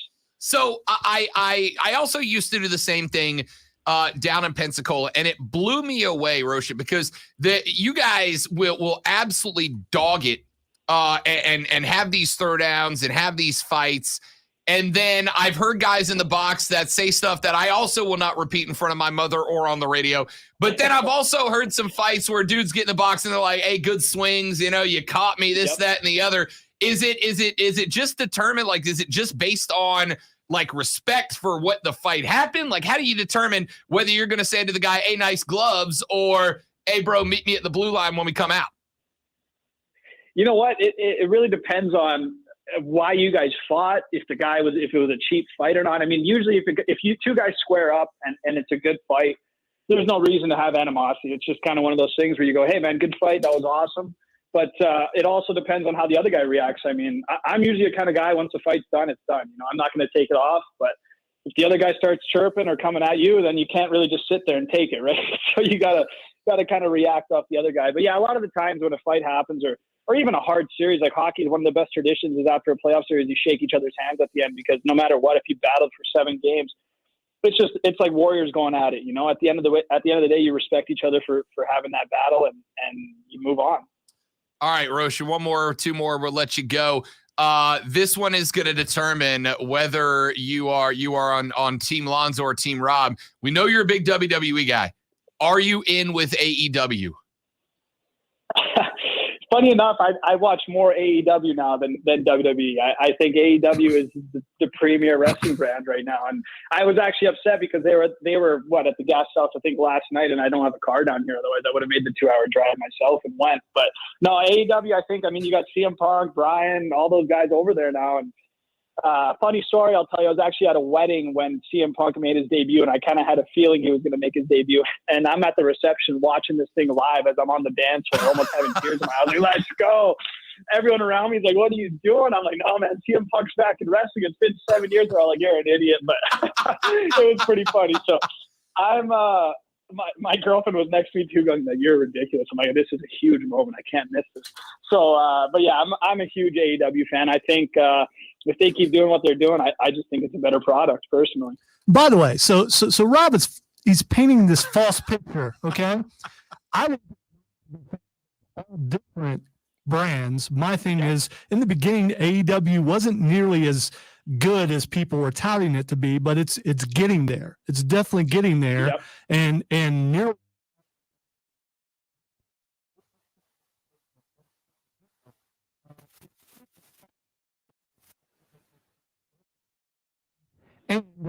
stop. Yeah, They'll be right there. Yeah, I totally agree with that. But it seems more. All right, I don't want to say this, but I will say it. Pro wrestling is scripted, correct? but it seems there's more room for error. If maybe not the right way to put it, but WWE seems more of a TV show, whereas AEW to me feels more like professional wrestling.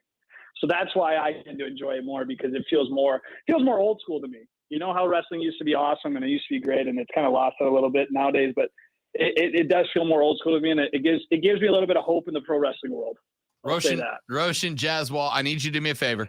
You grab my phone number from Mark Shelley, and the next time either of those shows are within a couple of hours, I will personally drive you there to go watch some wrestling, big guy. Hey, I will say I should be promoting the next Swamp Rabbit game, which is on Sunday at around 3:00. But January 3rd, Monday Night Raw is in town. So my guy knows it. Watch that. All right. I'm hitting Shelly up after the show. Lonzo and I are already getting tickets. I'm snagging one for you, big fella. You're in. Perfect. I'm in there. Thanks, boys. I appreciate that. You got it. Roshan Joswell is a defender for the Greenville Swamp Rabbits. They are back at the Well this Sunday. It's going to be at 3:05 against the Stingrays of South Carolina. We got another one in the rivalry on the books. Roshan Joswell, thank you, my man. Great to talk to you, bud. Very much enjoyed it. You are welcome back anytime, fella. Thanks, guys. I appreciate you guys having me on, and I'll give you one more of these. Woo! Woo! Gotta love it. Gotta love when you get an interview who will end the Ric Flair without request. He just did it. He's like, I'm just giving him one. Not asking. They're just getting one. You know, we've had some guests who they used to be fans. He's one of our guys. Oh, yeah, he's one of us. Definitely. 100%. 100%. We got a new wrestling buddy. I love it. So from now on Thursdays at 1:20, we've got the Swamp Rabbit segment. And then on Fridays, we'll just do a segment with Roshan off to the side about wrestling. I love it. All right, let's take a break. When we come back, we make our picks for the weekend. Rob Alonzo, it's the Rob Brown Show on ESPN Upstate.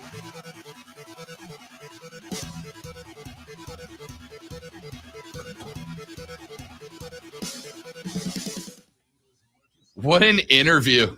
Love that guy. Yeah, that was great. As the hockey guys say, he's a beaut. An absolute beaut. This is for the men who never settle, the ones who miss the fairway all day and still pull out the big stick. The type of guys who will always prefer to be behind the grill than in front of the camera. And the men who never let their friends forget about a high school nickname. This is the Lodge mentality. This is Twin Peaks.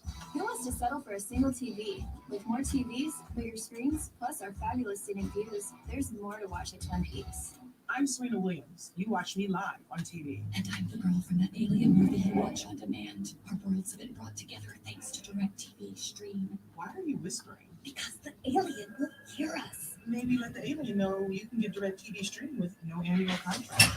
I was pretty excited by that, actually. Introducing DirecTV Stream, the best of live TV and on demand with no annual contract. Get your TV together at directv.com.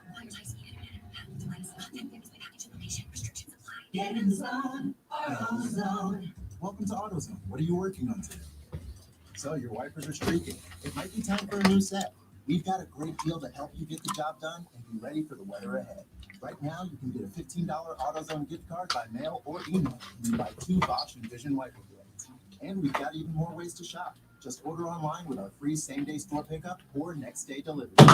Oh, first miss this week. 0 for 1 on the day. First miss this week. Well, you got to paint everything negative. That's how stats work, buddy. 1 for 2 on the day. Without doubt. When your workout's a joy, it's a joy to work out. The original Peloton bike is our best price ever, $79 a month. All access membership separate. Terms apply. See website. Which also makes me 4 out of 5 for the week, which sounds a whole lot better than 1 for 2.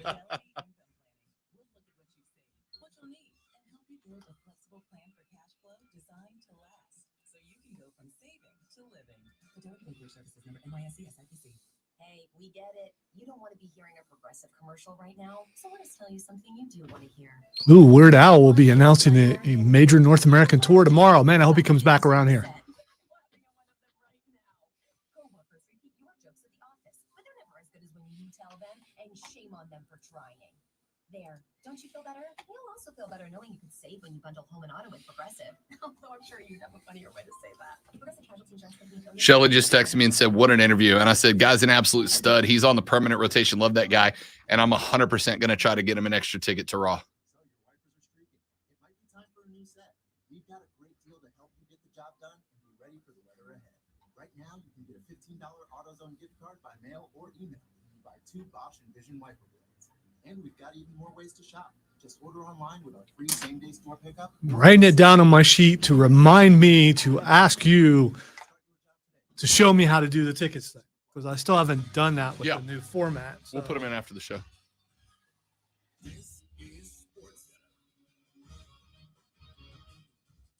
I'm Christine Lisi. On this first day of Major League Baseball's first. Yeah, Trey, we would. Yeah, let's talk to Hendricks. We have the technology. There's internet on those boats. So, by the way, if there was ever a more accommodating boss that would understand, Oh yeah, it would be our boss. oh yeah. It's still gonna be a no, but it's Yeah, not something for yeah. asking. I'll pay for the cruise myself. We would get a man. That would be cool. No, No. no. I'll pay for the cruise myself if they'll let me do shows from there. I don't know. I've never been on a cruise before. I'm not sure if I get sick or not. I've been on smaller boats, but I've never been on a big boat before. I've only been on like speedboats. I love a cruise because once you're on the boat, your responsibilities are over. You're done. Okay. It's my favorite thing, having no responsibility. Roshan Joswell, what a stud. Guys, welcome on the show anytime. Anytime. I just hope he was in a room where no one expected him to woo like he did, and it scared everyone to death. All right, let's run through our picks. Lonzo, you have Diddy to thank. He went 5-9 last week, and you have, for the first time this season, dipped below the 50% mark. Just a tick. So at the end of the year, there needs to be an asterisk beside my picks, because I didn't make these picks. I'm not going to complain too much because I might have done just as bad, but it would have been me doing it, not an advocate doing it for me. If you are below 50% by, let's see, he went 5-9, I went 7-7. We've been pretty close to each other. So if you're below 50% by 3 games or fewer, then we'll count it as a 50%, which is what you were going for. Your boy's not doing too hot either. I went 7-7 this weekend. 50% on the weekend drops me to 53.6% on the season. I was by 5 weeks in, I was at like 68.5%. I was feeling real good about myself, and it has just not been good since then. Last week, Ole Miss at Mississippi State. The Bulldogs were a 1.5-point favorite. We both picked the Lane Train. We both got a dub there. Cincinnati, 14.5-point favorites over ECU, and they covered 35-14, so a double dub there as well. Ohio State at Michigan. I felt comfortable Diddy picked Ohio State just like you would have, Lonzo. Ohio State, 8.5-point favorites. They lose outright, 42-27, a double L there. Georgia, 35.5-point favorites over Georgia Tech, final 45-0. We both took a dub there. Notre Dame, minus 19.5 at Stanford. I picked Notre Dame. Diddy picked Stanford to cover 19.5 on behalf of Lonzo. A dub for me and L for Zoe, the final 45-14 in that one. Oklahoma at Oklahoma State. The Cowboys were a 3.5-point favorite. I rode with my dog Scooty, who said pick OSU, and I did. Lonzo had Diddy pick Oklahoma to be inside of 3.5. That is a dub for Rob and an L for the great one. Bama, 19.5-point favorites over Auburn. I rode with Keegan on this one and picked Auburn to be inside of 19.5. 24-22, your final in that one. Yikes. Rob with the dub. Lonzo, the proxy L, courtesy of Diddy. Would you have picked Auburn? Honestly? Yeah, for Keegan, without a doubt. Okay. You did pick up a win over me here. Florida State at Florida. Florida, 2.5-point favorites. I thought FSU, Florida having an interim coach, I thought FSU could steal a win. They were very close, but then whiffed an onside kick. Did you see that? It was ugly. UGLY ain't got no alibi. Florida State loses 21-24 at the end of that one. Just missed the line there. I take the L. Diddy gets the dub. Clemson minus 11.5 at USC. We both picked the Gamecocks to cover 11.5. Oh, boy, howdy. 30-0. They dropped the ball on that one. Las Vegas at Dallas. The Cowboys, a 7.5-point favorite. They end up losing to the Raiders by 3. So a double L on that one. Tennessee and New England, both of us had the Patriots and giving 2.5. They win 36-13. How about a Belichick-Brady Super Bowl on the way, kids? Just saying. Look out for the Patriots. No thanks. New York Jets at Houston. The Texans were 2.5-point favorites. We both picked Houston. Jets win 21-14. We both take an L. Atlanta at Jacksonville. I should just stop putting Atlanta into the picks. They cost me L's every week. Both took Atlanta to cover up 1.5 over the Jags. Both take Jacksonville to cover up 1.5 and beat Atlanta. They do not. 21-14 Falcons win. Double L there. And Carolina -1.5 gets smoked by Miami. So that's where our picks were last week. Let's go ahead and get them started for this week. We'll start, Lonzo, with the Pac-12 championship. The Utah Utes, are giving 2.5. They got to win by 3 or better. I'll go first on this one. I got no reason why I don't think that they wax Oregon again, right? They've already smoked Oregon once. I know it's hard to beat a team twice, but when you get beat like that, maybe not so much. I'm taking Utah. All right, because I need to make up for some poor picks that were made last week on my behalf. I'm going to go with Utah not covering. All right, Oregon. They got to be inside of 2. Yeah, I know. Okay. Baylor versus Oklahoma State in the Big 12 championship. The Cowboys 5.5-point favorites over the Baylor Bears. Lonzo, you're up. Yeah, I'm going Baylor on this. Well, you might pick up a game there too, because I'm taking the Cowboys. They have handled Baylor the last couple of times they've played them. I expect the same. If I have a really, really bad week, I'm blaming Diddy again because I'm trying. Houston versus Cincinnati. The Bearcats are a 10.5-point favorite in this one. I'll go first. Listen, I've ridden Cincinnati since it got to the point that they were put at number 4 and need style points to stay there. Give me the Bearcats over Houston by 11 or better. Only one team in Ohio still playing. I got to go with Cincinnati. Respect. Georgia -6.5 over Bama. I didn't tell you to get the free money alert sounder queued up. If I did, this is where I had you played it. UGA 6.5 points. They are giving to Alabama. Georgia's got to win by 7 or better to make this happen. I'm riding with the dogs. Hunker down, you hairy dogs. Free money alert. Georgia's absolutely beating Bama by 7 or better. Yeah. Absolutely. Yeah, I agree. I'm going with Georgia also. So a pair of picks for the hunker down, you hairy dogs there. ACC championship, just like we all thought it would be at the beginning of the year. Wake Forest versus Pittsburgh. The Panthers. Wait. Clemson's not in this game? Shocking, I know. Oh, okay. Shocking, I know. Wake Forest versus Pittsburgh. The Panthers are 3.5-point favorites. They got to win by 4 or better. Lonzo, upset alert, baby. The Demon Deacs took a lot of heat because of what happened at Clemson, but Clemson showed you against South Carolina. Clemson might be starting to get good again. It's just way too late in the season. Give me the Demon Deacs to beat Pittsburgh outright. I'm going Pittsburgh. Pittsburgh to cover up 3.5. Iowa versus Michigan in the Big Ten championship. Michigan coming off of an everything they had and the kitchen sink win over Ohio State. Iowa's had some good games, some good contests. Michigan is a 10.5-point favorite, Lonzo. Yeah, here's where I go homer in this and going, I'm not ever going to go with Michigan. Ever! Yes. Iowa for the Iowa Hawkeyes for Zoe. Listen, I am one of the believers in this building, and 2 other great men who also believe in their Iowa Hawkeyes that they're going to win. And so, yeah, I'm going with Iowa here. Sorry, Big Mark, and picking against the boss. Michigan. You're also by 12. picking against Steve. Keep that in mind. Oh, that's right. Yeah. Well, I guess I'm owing somebody a beer when it's all said and done. Give me Michigan to cover up 10.5. Let's do our NFL picks when we come back. We're up on it. Let's take a break. We'll come back. We got a handful of NFL games to pick, and we'll see where we land there. Then in the third hour, Fight Club at 2:20, MLB Talk at 2 o'clock. That's all coming up on the Rob Brown Show, ESPN Upstate.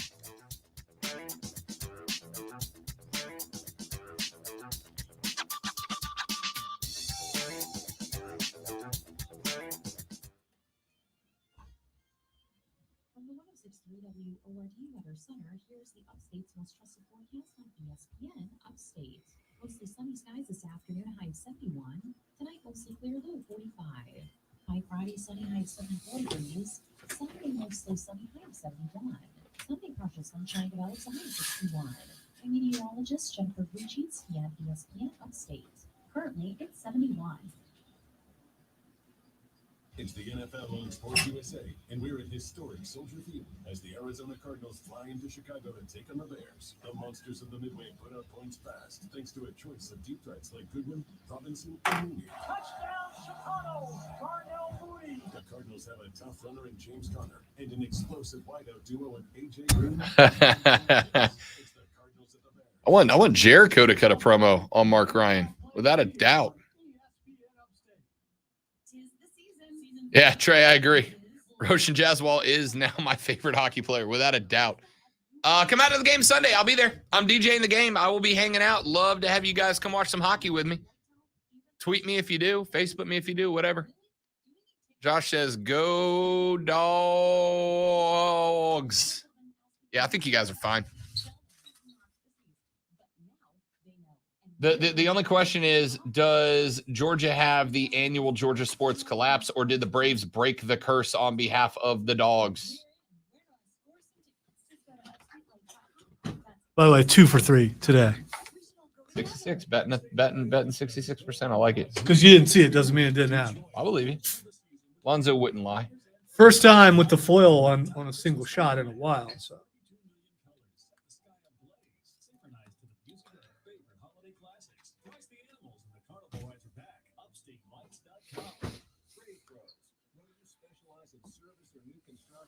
Ferguson knows firsthand how much work goes into a long day on the job, which is why we're committed to offering the products and solutions to get every job done right.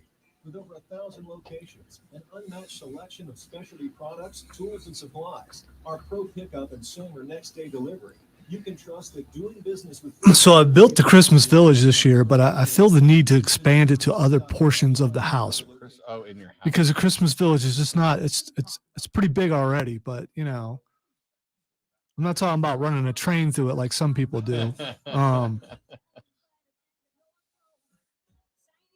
Wonder where the best place to go get Christmas Village stuff is around here.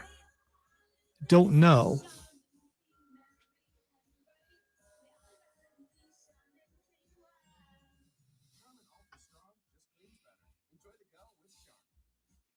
Welcome to a place where everyone deserves to be better protected.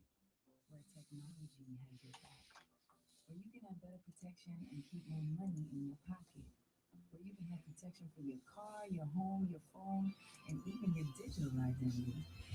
Welcome to a place where your entire life can be better protected. You're in good hands with Allstate. Allstate and affiliates offer products and services subject to availability, terms, and conditions. Finding the right Medicare plan may feel impossible, but now it's anything but. With Walgreens Find RX coverage tool, you can compare plans online, over the phone, or in person, making Medicare easier than ever. Easier than picking which true crime doc to watch, figuring out that Wi-Fi password, or putting the duvet cover back on. So if you can do those things, with Find RX coverage, you can definitely Medicare. Find the plan that's right for you by visiting walgreens.com/Medicare. The SiriusXM Listen Free event is on now through December 6th. Enjoy over 100 channels. So I looked up my #1 song last night, and it wasn't what you thought it was. What was it? It's Vienna Calling by Falco. Interesting. Which I'm okay with that. And they rate your musical mood. Yeah. And mine is wistful. Wistful. Yes. Apparently, I'm full of whist. And I'm sure you saw I tweeted, or you might not have, what my top podcast was, which I already knew what that was. It's a New Day. New Day. Yeah. Oh, yeah. They actually show how many hours you actually listen to some of this stuff. It's just like, whoa. Yeah. I listened like 47,000 minutes to Spotify.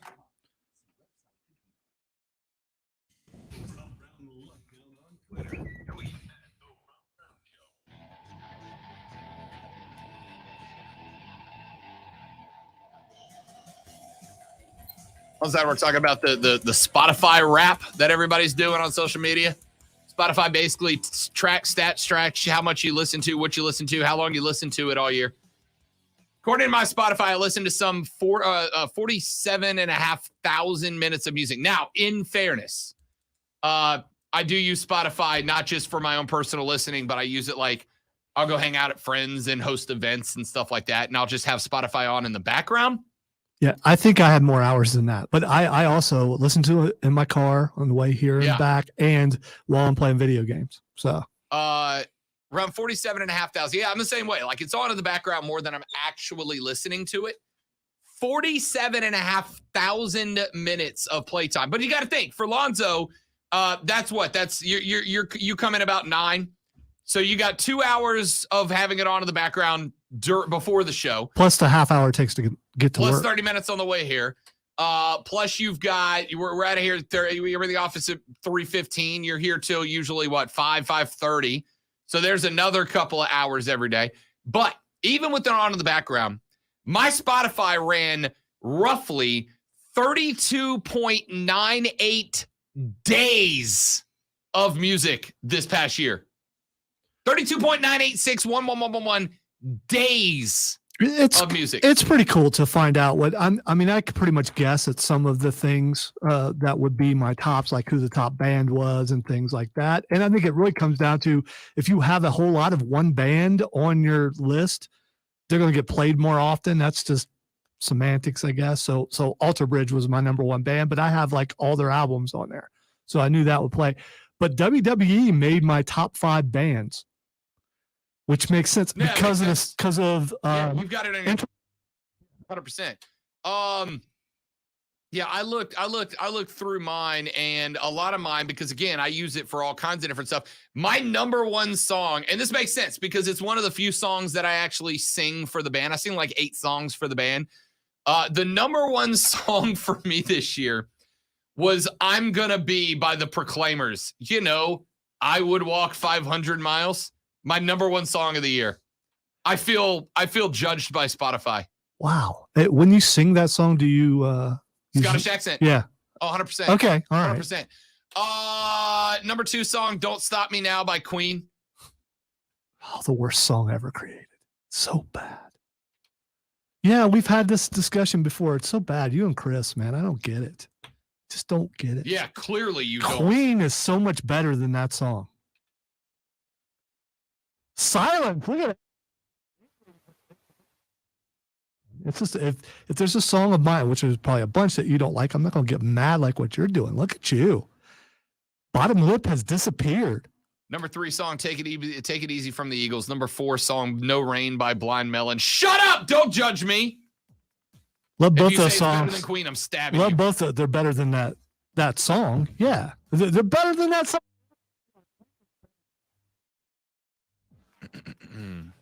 Fat Bottom Girls blows that out of the water.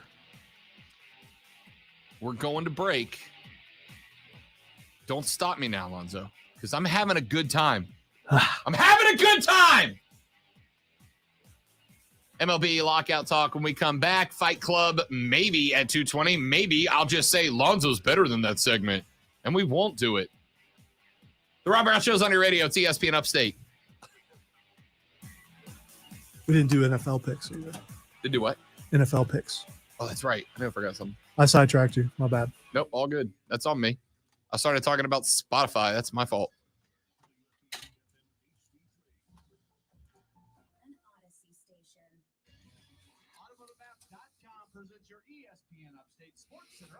So Rob is basically passive until you find a song that he really likes and you don't.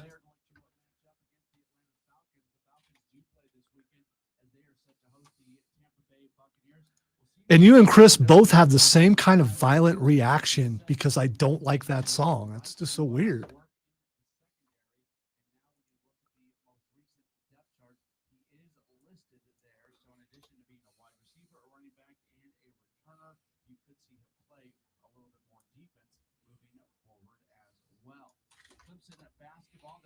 holidays off. They get back at it on Saturday when they're going to open up ACC play at Miami. Download the Score app today.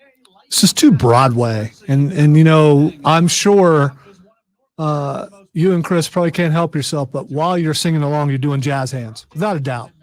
Just can't stop me now.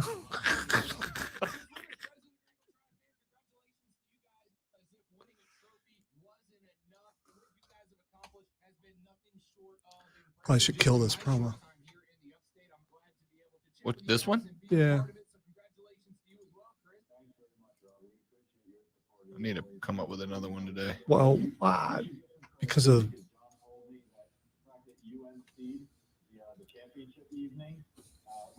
makes it sound like it's this past because of the championship. That's the only one. I mean, I'll print that on a T-shirt and wear it around so everybody believes you. Thank you very much. I'm gonna accept that very sarcastic accolade as 100% true. Thank you. If it's on a T-shirt or the internet, it's gotta be true. It's gotta be true. Stephen, wait, I had Rob pegged for a boy band on the #1 Spotify list. I don't know why I said it like it wasn't y'all, the listeners, making the boy band jokes, not me. No one's making fun of my song. I mean, you know, probably because none of them, no one's heard of it before. So.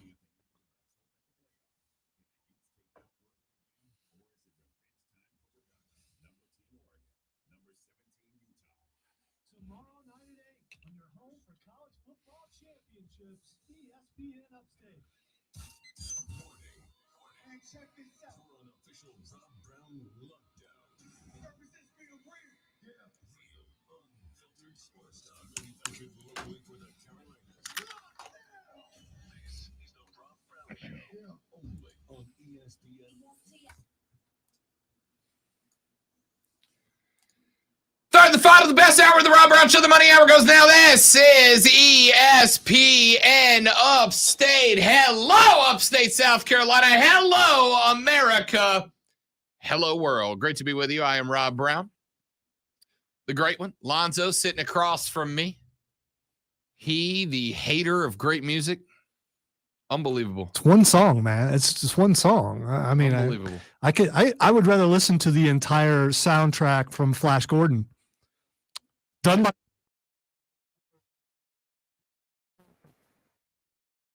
yeah, I'd rather listen to that. You're not alone. Josh Wofford says, amen, Lonzo. Fat Bottom Girls is 100,000 times better. Get out. NFL picks.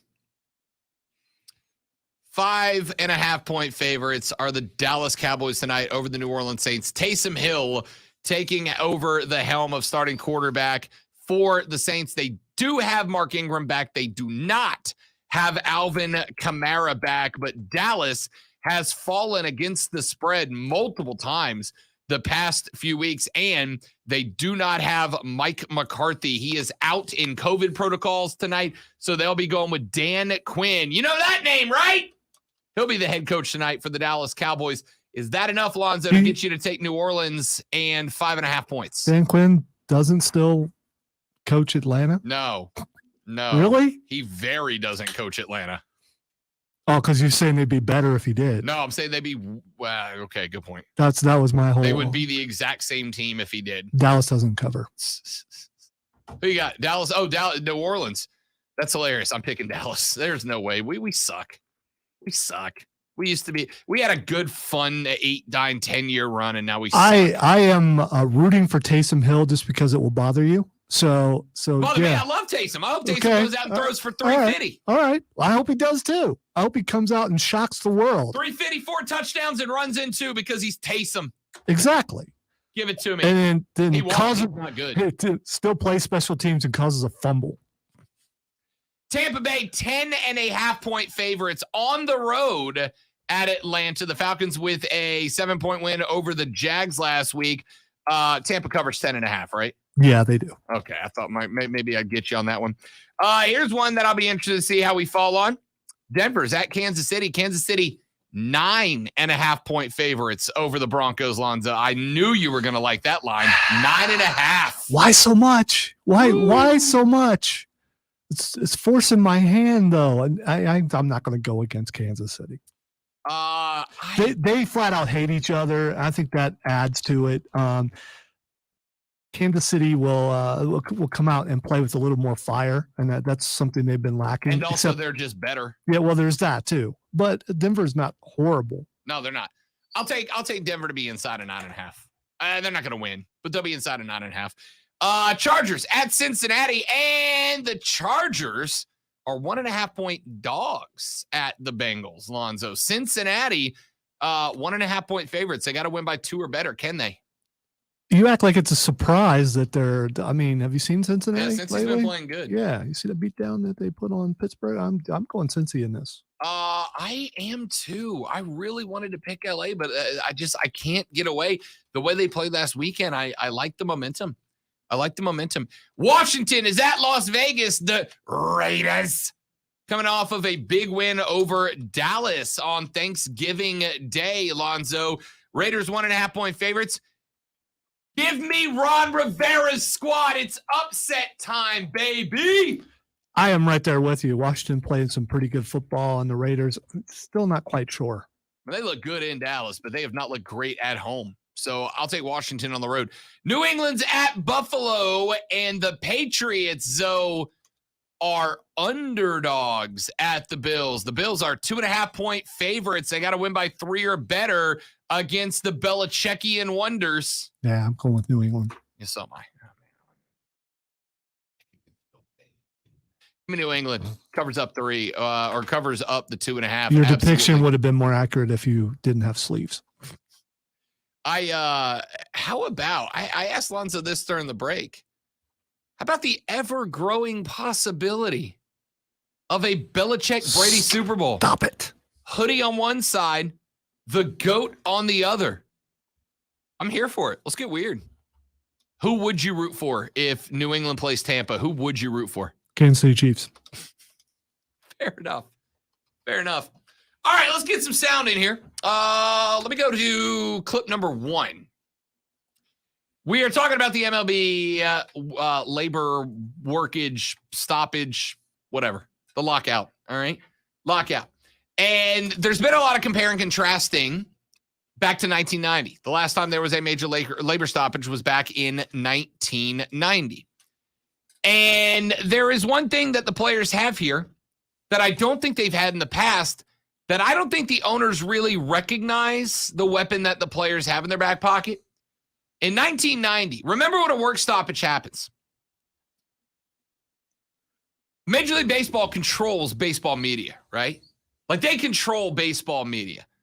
They are the ones that control the message behind the work stoppage, which is why you get these articles that use such flowery language as this is really nothing more than a bargaining chip. It's a negotiation tactic. No, it's not. It's a lockout. You've kicked these guys out of their facilities. They can't be training and getting better right now. This is a lockout and nothing else. Stop calling it a negotiating tactic. I mean, technically it is, but come on, it's worse than that, right? But, and I don't know if this is something the owners overlooked. I don't know if they got some advisors up there at MLB Tower that are telling them not to worry about it. But the players have one major weapon they did not have back in 1990, and Doug Glanville pointed it out on ESPN this morning.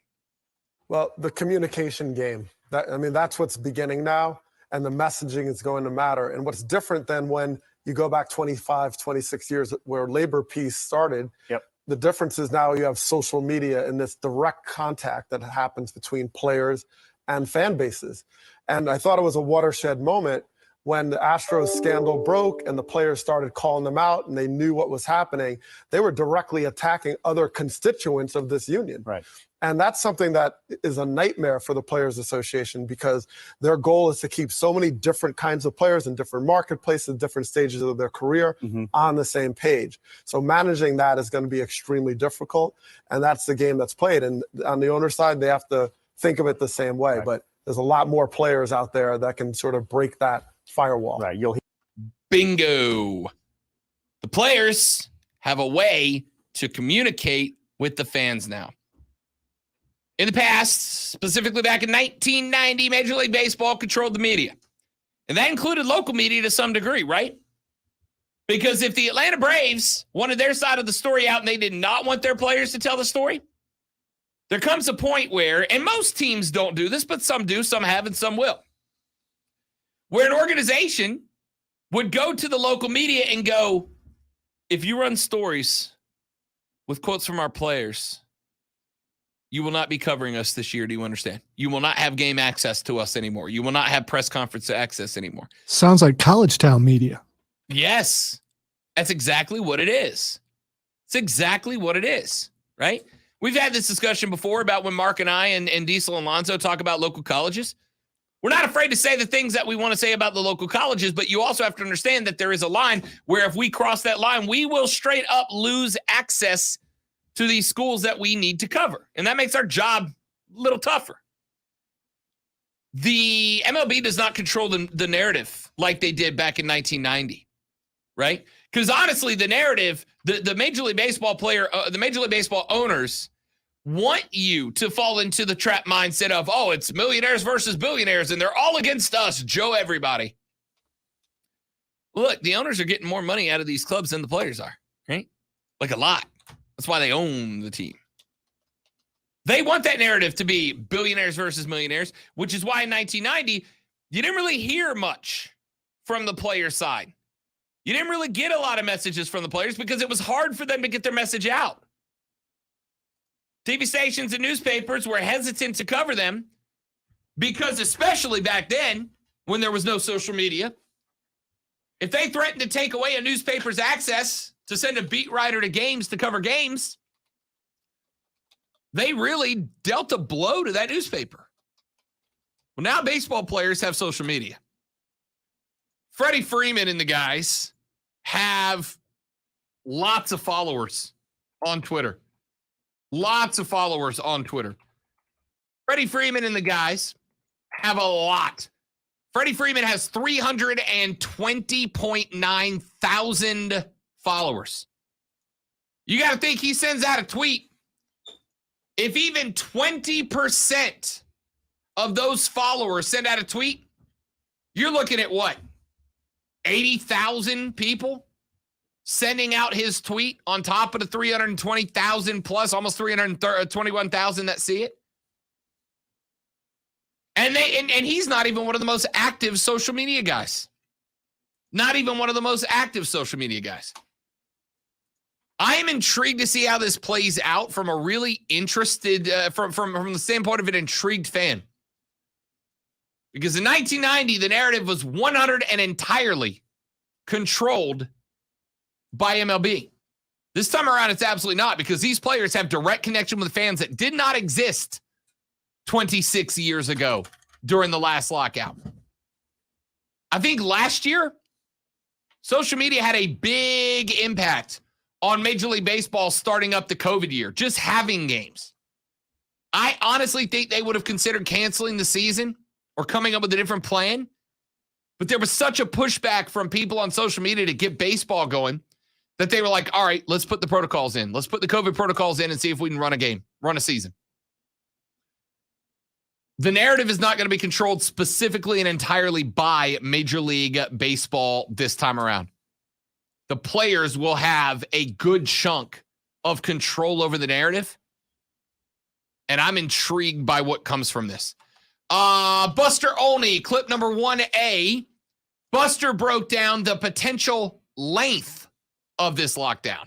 And here's what he had to say. There is real pessimism about how long this is going to last. I had one agent reach out to me and said that he texted his clients and basically said, look, Happy New Year, Happy Easter. I'll see you around Flag Day. Okay. And the question now is about the bleeding. On the owner's side, they're not going to be able to sell tickets. And on the player side, whenever this is resolved, the people are going to pay the price. The middle-class free agents, they are absolutely going to get wrecked. Flag Day.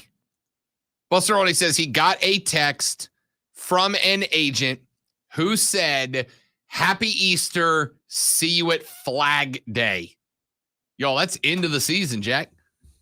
I gotta tell you, we got a shortened year last year. We might get a shortened year this year, because remember, last year during the COVID protocols, the players wanted what? Like 3 weeks of spring training? No matter when it happened, they wanted 3 weeks of training before they started the season. They're going to want the same thing, if not more, this time around. So if this thing doesn't get done until early May, which the sides seem to be so far apart. By the way, they met yesterday, the MLB and the MLBPA. They met yesterday, Lonzo, staring down the deadline, 6 or 7 hours away. They went to a room. You know how long the meeting lasted? 7 minutes. That's how far away they were. So far away that after 7 minutes, staring the deadline in the face, after 7 minutes, they went, nah, we don't, there's not even a point. It's not even enough time to sit down. 7 minutes. Yeah, 7 minutes isn't enough time to shake hands across the room. 7 minutes they sat down to negotiate. They walked in the room, staring down the lockout deadline at 11:59 last night. They walked in the room, both sides sat down, talked for 7 minutes, and said, we are so far apart, we are not going to come to an agreement today. So they came in determined to do the lockout already. And how much discussion was there in 7 minutes? It's pretty much, hey, you're not going to do this. We're not going to do this. See ya. Look, the players aren't super concerned about it right now. The free agents are, because the free agents can't sign a deal right now. But MLB players don't get paid in the offseason. They only get paid during the season. So they're not losing anything except the facilities to work out in, which most of these guys, they're okay. You know what I mean? Like, they got a batting cage at the house. They're fine. Most of these guys ain't getting paid till the season starts. So and the owners don't care about a lockout because, hell, it's cheaper for them to run an off season without a lockout or with a lockout than it is without one. So basically, all the lockout was an ability for both sides to go, we ain't afraid of any of this. Let's hit it running. We don't know when the next round of negotiations are either, and that's very, very interesting. Texture says, ESPN, Rob, tell the truth. Your number one song was a boy band song by New Kids on the Block. No, you guys were the one who wouldn't let the boy band talk go, not me. I'll put that on me, Ricky Bobby. Texture says, ESPN, the hell is Flag Day? Flag Day is off the top of your head. Do you know what Flag Day is, Lonzo? It's a day for flags. No, I mean like the day of the year. The date. The of Flag date. Day. See, that's the thing. Well, you said, so I'm going to go August 15th. It is June 14th. June 14th. I only know that because it's my brother's birthday. It just let me look smart for just a second. Okay. Just a second. Flag Day is a day, and I'm trying to remember when it was established. It is June 14th, commemorates the adoption of the flag of the United States on June 14th, 1777 by resolution of the Second Continental Congress.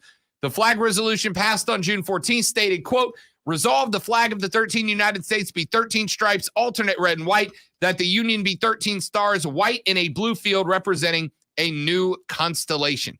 The U.S. Army also celebrates the U.S. Army's birthday on that date, as Congress adopted the American Continental Army after reaching a consensus position in the Committee of the Whole on June 14th, 1775.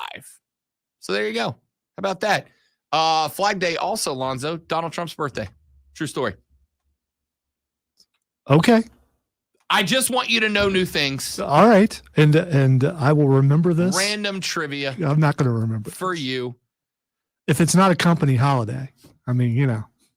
Fight Club up next with Lonzo. It's Rob Brown Show right here on ESPN Upstate.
hip pain relief, knee pain relief, shoulder and back pain relief. Don't let them keep giving you steroids, and don't let them tell you surgery is your only option. Get a free second opinion at QC Kinetics. Do it now and imagine life in 2022 without pain. Call the local medical professionals at QC Kinetics now. 864-448-37. I bring this up without context, ladies and gentlemen.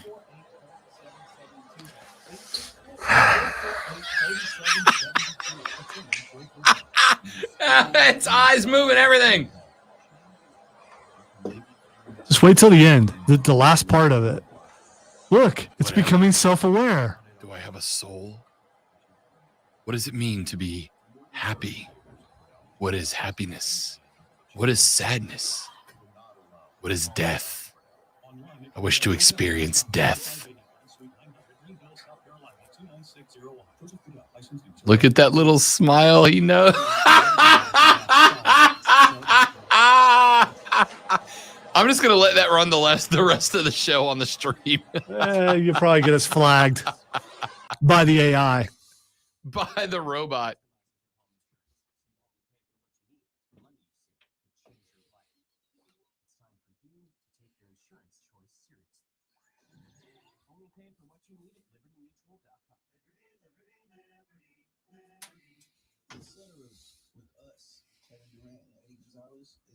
Season 2. This season at Ceteras, look for candid conversations about the best of sports, music, entertainment, and culture.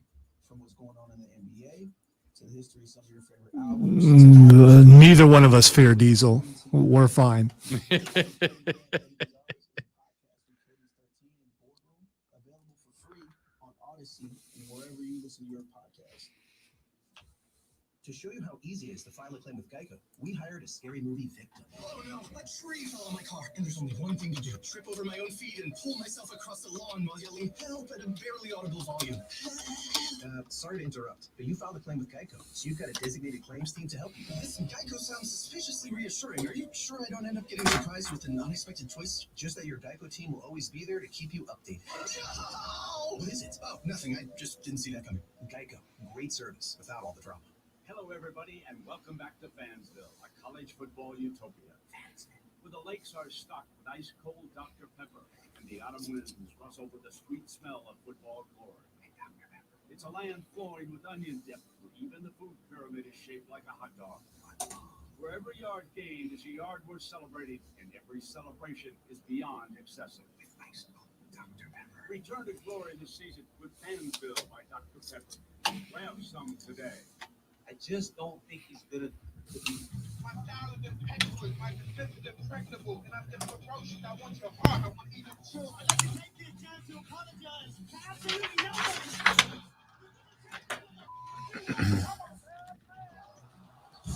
no. Welcome into the Fight Club, where we nearly come to fisticuffs over the worst song ever created by mankind. Are you kidding? See, that's what we do.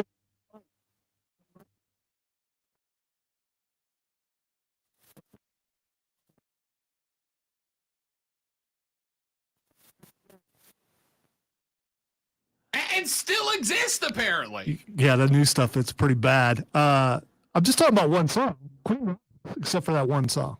I don't get your devotion to that one song. But anyway, just wanted to start off the Fight Club with a little bit of a fight that will continue because he's check out the Facebook page, ESPN Upstate. That is a mean look on Rob Brown's face. He's trying to mask it now.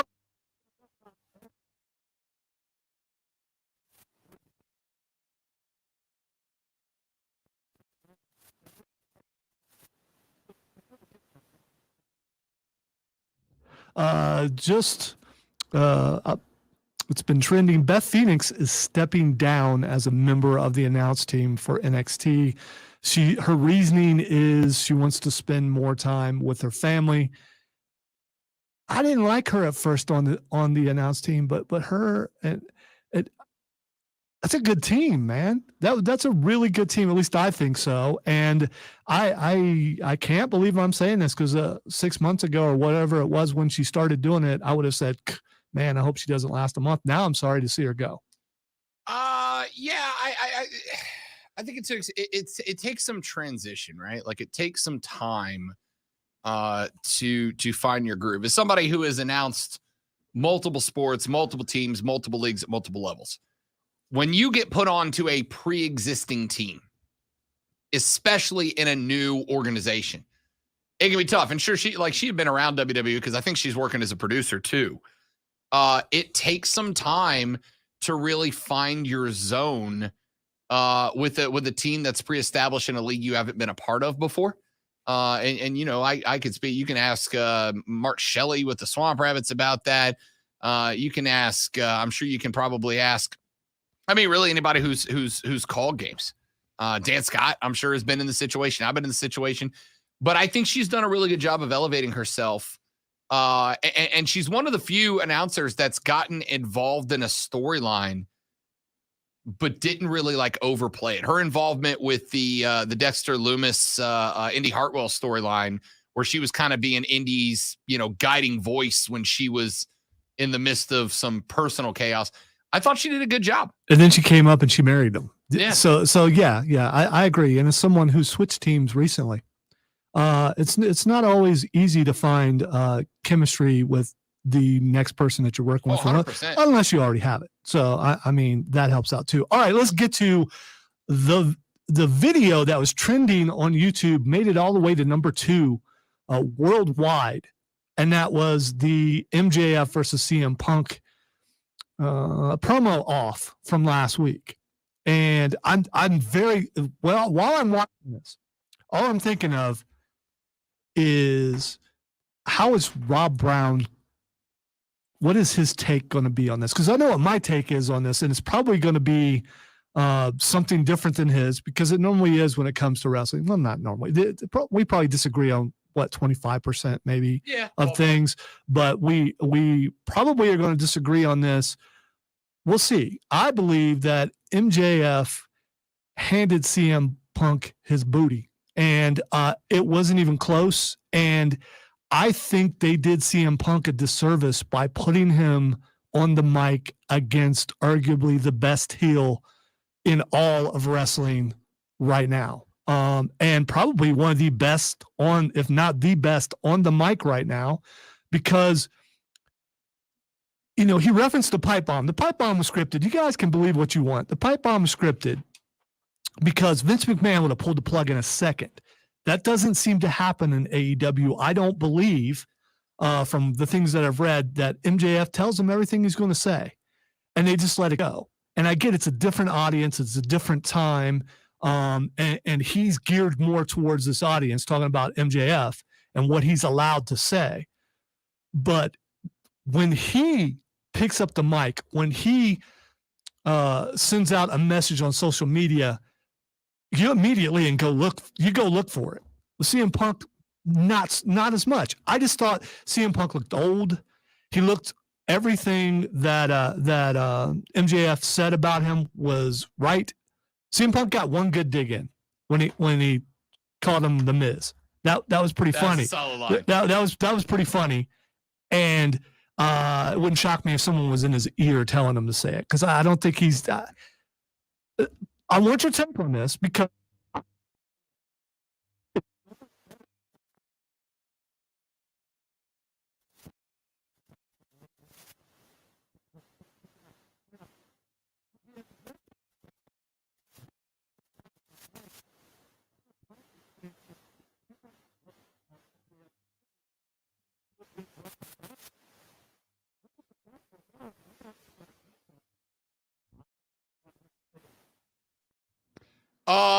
You're right. We do disagree. I don't think he failed. I don't think that. Look, if you go up with MJF on a mic, you're going to be getting roasted, right? That's what he does. In fact, that he's a good wrestler, but he's better at the promos. He sets himself for success with the promos. I don't think you have to try to out roast a guy whose entire gimmick is I roast everybody with the mic. I think you've got to just make it to where I'm intrigued by the fight, and I absolutely am, right? The lines about, you're coming after me because you grew up with my poster on your wall. I am your legend, and you know it. That intrigues me for a fight. Like, that's the kind of lines I'm looking for. Yeah, I would love to have another MJF that could go toe-to-toe on the mic with MJF, but there ain't one, right? I just want a guy who can make a fight with MJF be intriguing. And CM Punk, I thought, did. I don't need him to be also MJF. That's what we got MJF for. Needed to be CM Punk. And the fact that he made me believe that this will be a hell of a fight because he knows what he's up against and the legacy he's going after. And also, by the way, tossing out references to Darby and Will Moriarty and all these other young guys that he's putting up like he said he was going to when he showed up. I loved it. I watched it. Lonzo sent it to me this morning because I haven't watched last night's AEW yet. He sent it to me this morning. I watched it twice. 15-minute segment, and I watched it twice before we came on air because I thought it was greatness. Best line last night, MJF came out and was watching CM Punk's match, and the best line was CM stands for cooking meth. And I just almost fell off my – because he talked about how tired he looks. Oh, yeah. And then he said, it is impressive how much a straight edge guy can look like a meth addict. I was like, oh my God. Yeah, it just but here's the what less famous, you're just a less famous Miz line was honestly, of all the burns back and forth, that was the one. Like he won at least the overall roast with that. I don't think he won the overall, but I thought that was a good jab. So much so that particular comment showed up on WWE between Edge and Miz. Did it really? Yes. Nice. And Edge kind of put Miz over as far as that goes, because he was talking about how famous Miz is and everything that he's done, and how he's got people on other shows saying his name and stuff, which was pretty good. I mean, both companies, they watch each other, they do that. I mean, it's no big secret. All right, so we both disagree on that, but when it comes down to the actual match, if they ever have it, who wins? Punk. And see, that's a disservice to MJF because if Punk is there to put the young guys over, he's got to put MJF over. Here's one thing that really bothers me about wrestling: this concept of you can't be building up and lose. Right? Like, I don't think that's the case. I think Alan Angels against Brian Danielson, sorry. It's all right, seriously. That was a fight that I thought made Alan Angels made 5 look good, right? I think that Darby losing to CM Punk, did Darby Allin lose steam because he lost to CM Punk? Absolutely not. Absolutely not. There are these ingrained, I saw a conversation about this on Twitter the other day, and I know it's one that kind of bugs Zoe. WWE, by having a monopoly on the business effectively for the past 25, 30 years, has trained us to believe that things happen to be this way, right? Like I got on Reddit the other day and I missed it, but for the Punk Moriarty fight, and people were like, why are these guys fighting? It doesn't make sense. There's no build to this. What? And I'm like, guys, AEW is a company that the concept is they're here to be wrestlers. And sometimes they just wrestle matches to build up rankings and move up. It was about MJF coming out. That's all it was. Right. But the point is that match didn't have a foundation other than Punk's here to wrestle. Moriarty's here to prove himself. These two guys have a justified reason to make a match. It doesn't have to be a 3-week build to a match. Sometimes wrestlers just wrestle and put on a good match. And that's what we're here for. If MJF loses to Punk, it doesn't mean anything other than Punk is still the best and MJF has got work to do. And that's a story in and of itself. I think we've been trained to believe guy who is better wins and he deserves more, and guy who loses should go away. And I don't think it needs to be that way. We don't do that in any other combat sport, right? We don't do that in any other. When guys were losing to Conor McGregor in his prime, we didn't go get him out of here. They're worthless bums. We went, all right, he's got to work his way back up now. It's the only combat sport we don't do that for. Conor might have said that though when he was done. Yeah, but Conor sucks. So well, have you seen his new commercial where he's playing the glass? It's pretty good. I believe that it's actually him doing it too. When we were talking to Roshan earlier, we were talking about the things that I think AEW needs to do better. There was something that happened last night that really had me worried. There's a great match between Cody and Andrade. Brandy catches the table on fire, and Cody puts Andrade through the table, but Cody's arm caught on fire. I saw that. And so while he's pinning, if you watch close, Andrade puts his hand up and puts the fire out. And it's just like, cool on you, man. Yeah. I just things like that, I guess they happen, but I was really worried because when you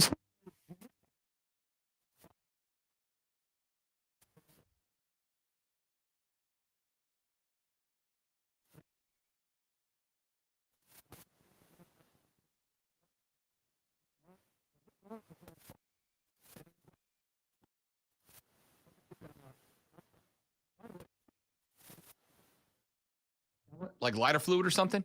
And if that stuff gets on your skin, ordinarily when you see these type of thing, when you see these type of stunts happen, they're set up in a way that these guys will go through the table, but then they will keep rolling past it. Cody didn't keep rolling. No, he Cody didn't. landed in the stuff. You can like, I've seen people do it on YouTube. You can like put your finger in lighter fluid and light it on fire. By the way, Don't do this. Yeah. Don't do this.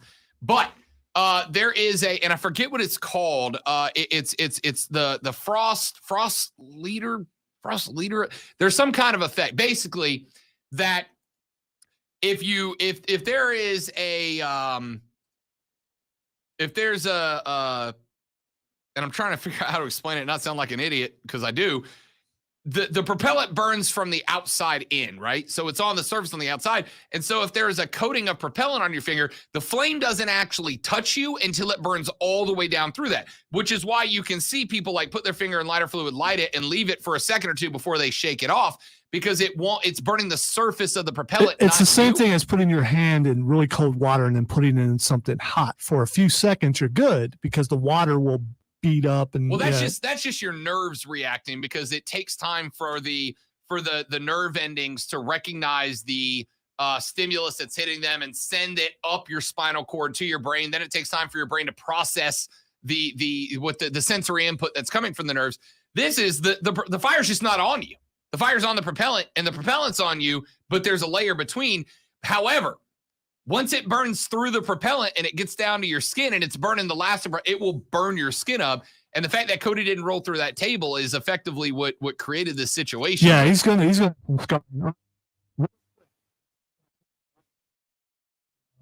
five NXT War Games coming up this Sunday.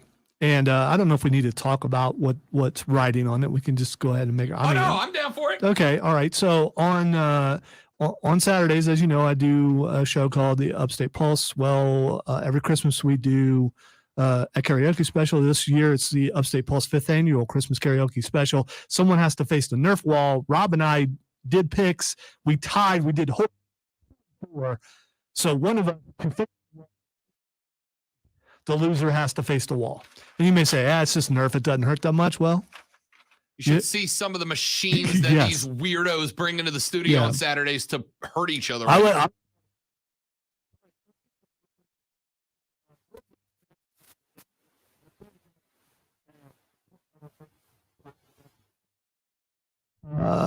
Representing the black and gold brand, you got Tommaso Ciampa, you got Johnny Gargano back together again, Pete Dunne, and LA Knight. I mean, it's like they needed an extra guy, so they threw LA Knight in there. I don't like that he's on this team, and that could be bad for them. Versus Braun Breaker, Carmelo Hayes, Tony D'Angelo, who's awesome, by the way, and Grayson Waller. I am how they want to push this, I don't know, because 2.0 is not doing as well as they thought. They've went back to this being, they can't decide. Is this developmental or is this actually trying to be I don't know. But there is no way to beat the old guys. I'm going with the black and gold brand. I kind of feel like I don't know. And I honestly I haven't watched NXT in like 5 weeks. So I'm picking totally blind because apparently it's better than when I pick what I know when I'm watching. Yeah, it is. Give me there's a lot of potential for implosion on the old guy team. There is. So give me the new guy team. Gargano and Ciampa get into it. They take each other out. And Pete Dunne's a wild card, and LA Knight is just, okay. All right. The next one is a women's match. It's Raquel Gonzalez, Io Shirai, Cora Jade, and Kaylee Ray versus Mandy Rose, Dakota Kai, Gigi Dolan, and JC Jane. Wow. So the women's champ and the tag team champs, they're a group anyway. Yeah. Are on one team with Dakota Kai, who has gone crazy now, which kind of works for her. I was gonna say Yeah. that's great. Give me the team with Io Shirai on it. Okay. And I am going with the team with all the champions on it. I think Dakota Kai, if she doesn't go crazy on her own team, is probably going to be the one that wins it. All right, NXT Cruiserweight Championship. You need to watch this because Joe Gacy is the new guy who's kind of cultish, kind of safe spaces, all this kind of stuff, and it works so perfect. And he's starting to get a stable, and he doesn't want. He says the cruiserweight division is not inclusive like it needs to be because there's a weight limit. So he's actually going against Roderick Strong for the cruiserweight championship. Kind of love it. Yeah, kind of love that's it. what I'm saying. He's playing it perfect. It's really good. Kind of love it. Give me Roddy. Yeah, I'm going there too because Roddy. this is more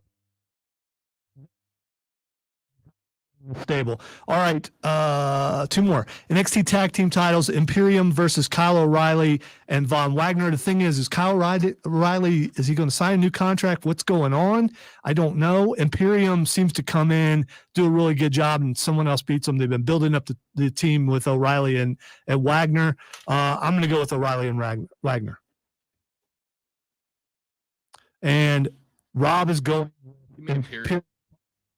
as Those are great. They are really good. Chop guys until they die. I'm going to go ahead and get the music started. All right, Duke Hudson versus Cameron Grimes in a hair versus hair match. He's already cut part of Cameron Grimes' hair off. If you haven't seen it, you should look at what he looks like. No. Yeah, I think Cameron Grimes looks good, by the way.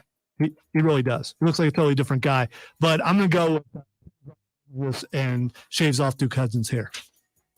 I mean, I'm not picking against Cameron Grimes ever again. Not happening. Love that guy. All right, one very quick segment, then Twitter to wrap up our Thursday on the Rob Brown Show, ESPN Upstate. So quick, I cut my own mic off. I was going to say, you cut your mic off. I think that counts as one. Then it's 3-1 with 1 day to go. It's been a bad week for me. I'm coming off of vacation. That's what I'm going with. Should have watched the clock. We went way too late. My bad.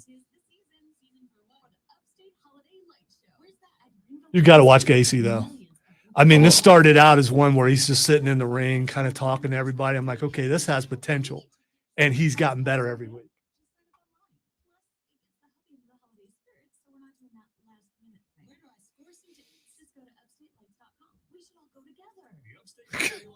Cameron Grimes be like, short hair, don't care. Have you seen? Did you look up what I look? Yeah, I mean, Not bad. It's not a bad look. yeah. Not a bad look at all. Don't fear the diesel. Can't wait to watch it. I'm going to text you after the show, by the way, Keegan. I'm not ignoring you. I got a couple of phone calls to make, and then I will let you know. Where can I find a must-have laptop at a gotta-have-it price? With Staples Connect, it's possible. I need a holiday tech gift for my husband that will make his Upstate Lights in the final break. Also possible because Staples Connect has big savings on Say that again? Upstate Lights. Now, a Lenovo IdeaPad 5i with Intel i7 processor is just $649.99.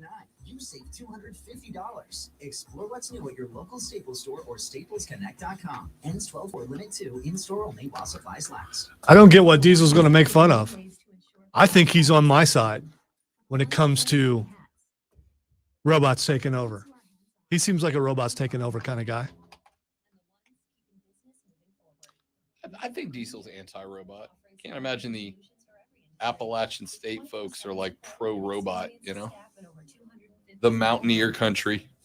Click Granger.com or just stop by.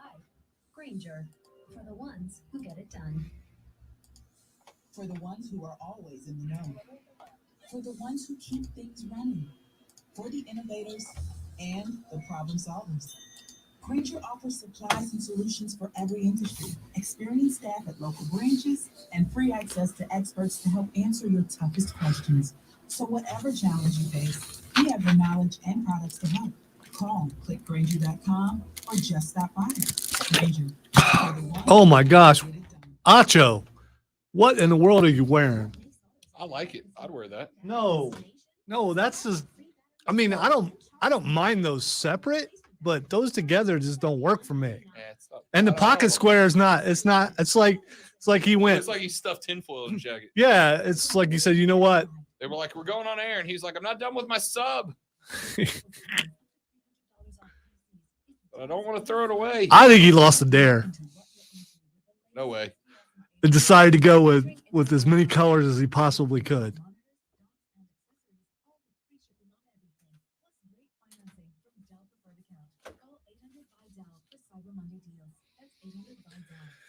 I'll probably be facing the wall on Christmas. That's all right. And nobody understands that better than the Home Depot. Our app makes it simpler to get supplies ordered and delivered. Our online project calculators cut guesswork. When we first started doing that, Chris didn't want to do it. He's like, I just don't want, you're just doing this so I can get, it's like, Chris, you're hardly ever going to lose. Why do you say that? Just watch. Let's do it a couple times. It's like, you're right. I mean, he did lose some, but He doesn't watch, right? no. But he's just picking blind too. He did go to Raw once. We took him with us once. All right, we're literally just saying hi and bye here, and then we're coming back for Twitter because we're way off the clock. Thanks, everybody, for listening. Oh, we've gotten a ton of nice messages on the text line today, the Ingles Market text line at 71307. So Justin and Hurricane Jeff and Sean and Zane and everybody else who sent messages mean the world to me, man. They really do. You know, we goof off on this show a lot. Said you guys earlier, I get a couple of emails a month. And very, very, very frequently does the words idiotic, immature, etc. come up in said emails. There's a reason that I like that. We don't have to do hot takes and everybody be angry and confrontational all the time in sports radio. You can just goof off and have a good time. That's what we do because I know there are guys out there in UPS trucks and working out and digging ditches and working forklifts that. This is the background noise. This is the entertainment to get you through these 3 hours. And that's why we just decided to have a good time with it every day. And we hope you guys enjoy it and laugh and have a good time with us. All right? That's why we do it. That's what we're here for. Back after this to wrap it up with Twitter on the way out the door. It's the Rob Brown Show on ESPN Upstate.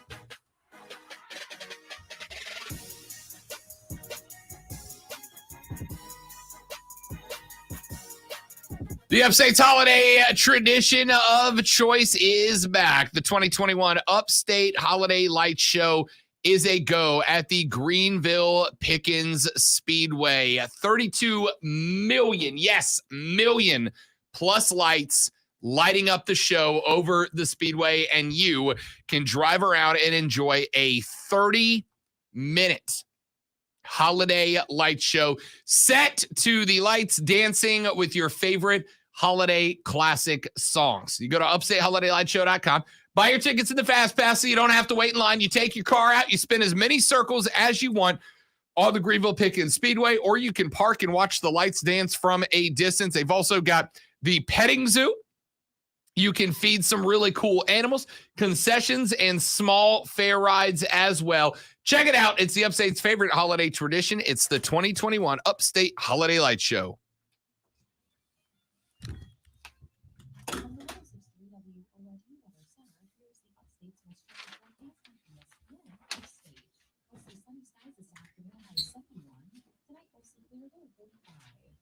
Friday, sunny high 74 degrees.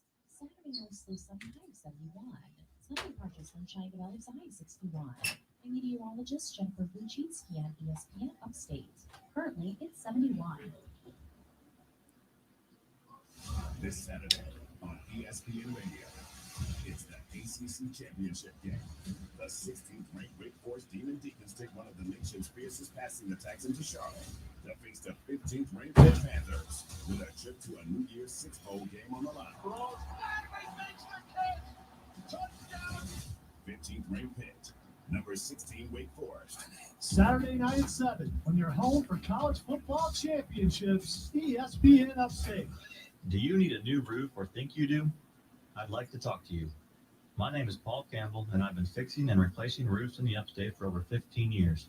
If you have questions about the condition of your roof or possible storm damage, call me and I will personally come out and check your roof and give you an honest assessment and a fair price. Call me today at 864-346-3121. That's 864-346-3121. Or find me at rooferpaul.com. That's rooferpaul.com. Well, hey there, neighbor. Howdy, neighbor. How you doing, boy? I'm making some space for the new pool. Hey, did you already call 811 before you got started? Nah, I didn't call them. And you need to call them before you start digging. You're bound to There you go. under there digging wine. Check it out.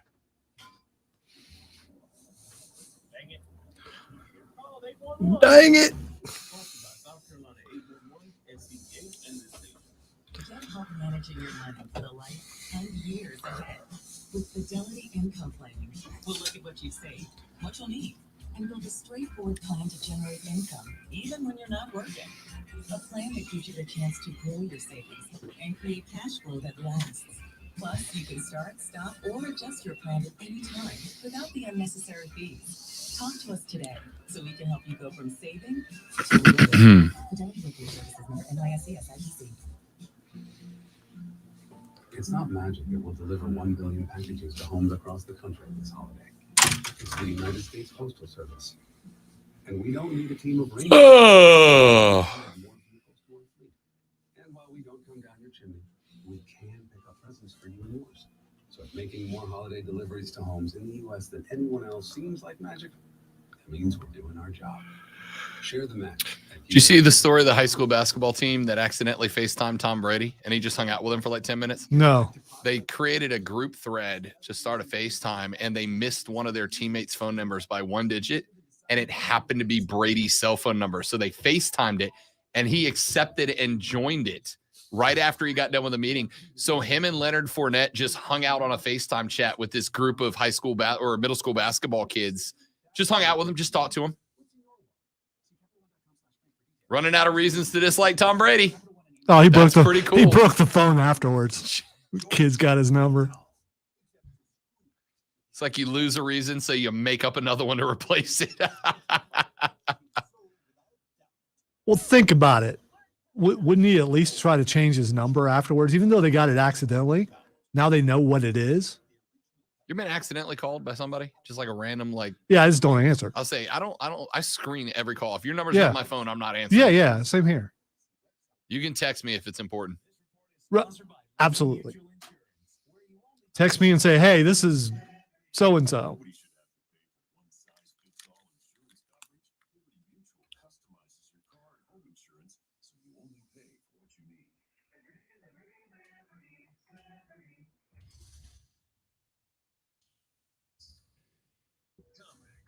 All right, time for Twitter trip deep topics. Yeah, I forgot how to speak.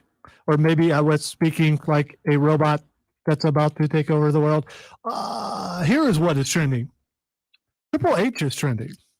So story broke earlier this week that cardiac event that Triple H had was apparently like way more serious than it was reported. Like way more serious. Like could have died more serious than it was initially reported. I remember when it happened, a lot of folks, like especially WWE, were like, it was a minor event. Turns out maybe it wasn't. I don't know if something's happened this week that is added onto that, but that story was wild. All right. Why he's trending today, though, is 22 years ago today, he married a passed out Stephanie. Oh, I remember that. That was so weird. That was so weird. That was back when Vince was like, she couldn't get married because she was already married. Vince was like, how uncomfortable can we make, I don't know, America just as a whole? It was, yeah. All right. Bad Bunny trending. I got nothing except I just want to once again give props because I talk so much about smack about that guy showing up, and he maybe had the best celebrity WrestleMania match of all time. Yeah, I'm going with McAfee still, but McAfee's an athlete. So if you're going with straight up celebrity, it's got to be Bad Bunny. He's trending because he was the most streamed artist, according to Spotify, last year. My shot. He was like Yeah, real big. he was everywhere. The next thing is trending is Laverne and Shirley. I got nothing. Eddie Mecca died, and he's the guy who played Carmine. Carmine. Yeah. Carmine. There is a show called Live in Front of a Studio Audience on BET, I believe. And next week, they are doing an episode where they are going to have a spinoff of a classic episode of The Jeffersons. And they've got Kevin Hart playing Gary Coleman's character. And that might be the greatest short dig that's ever been taken at Kevin Hart. And there's been a lot of them. I'm in for it. All right, that's going to do it for us. We hand the reins off to Mark Ryan and Diesel for Offsides for 4 hours of sports talk excellence. That's coming up next. For Lonzo, my name is Rob Brown. We're back tomorrow to try again harder. We'll break down the Saints-Cowboys game, take one more look and break down the X's and O's from Conference Championship weekend, and more. Have a great night, everybody. Don't drink and drive. I'll punch you in the face. See you back here tomorrow on the Rob Brown Show and ESPN Upstate.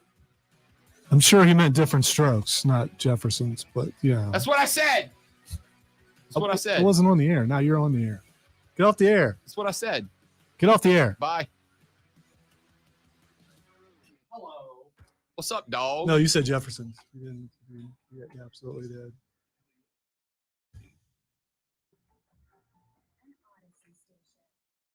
This is Sports Center.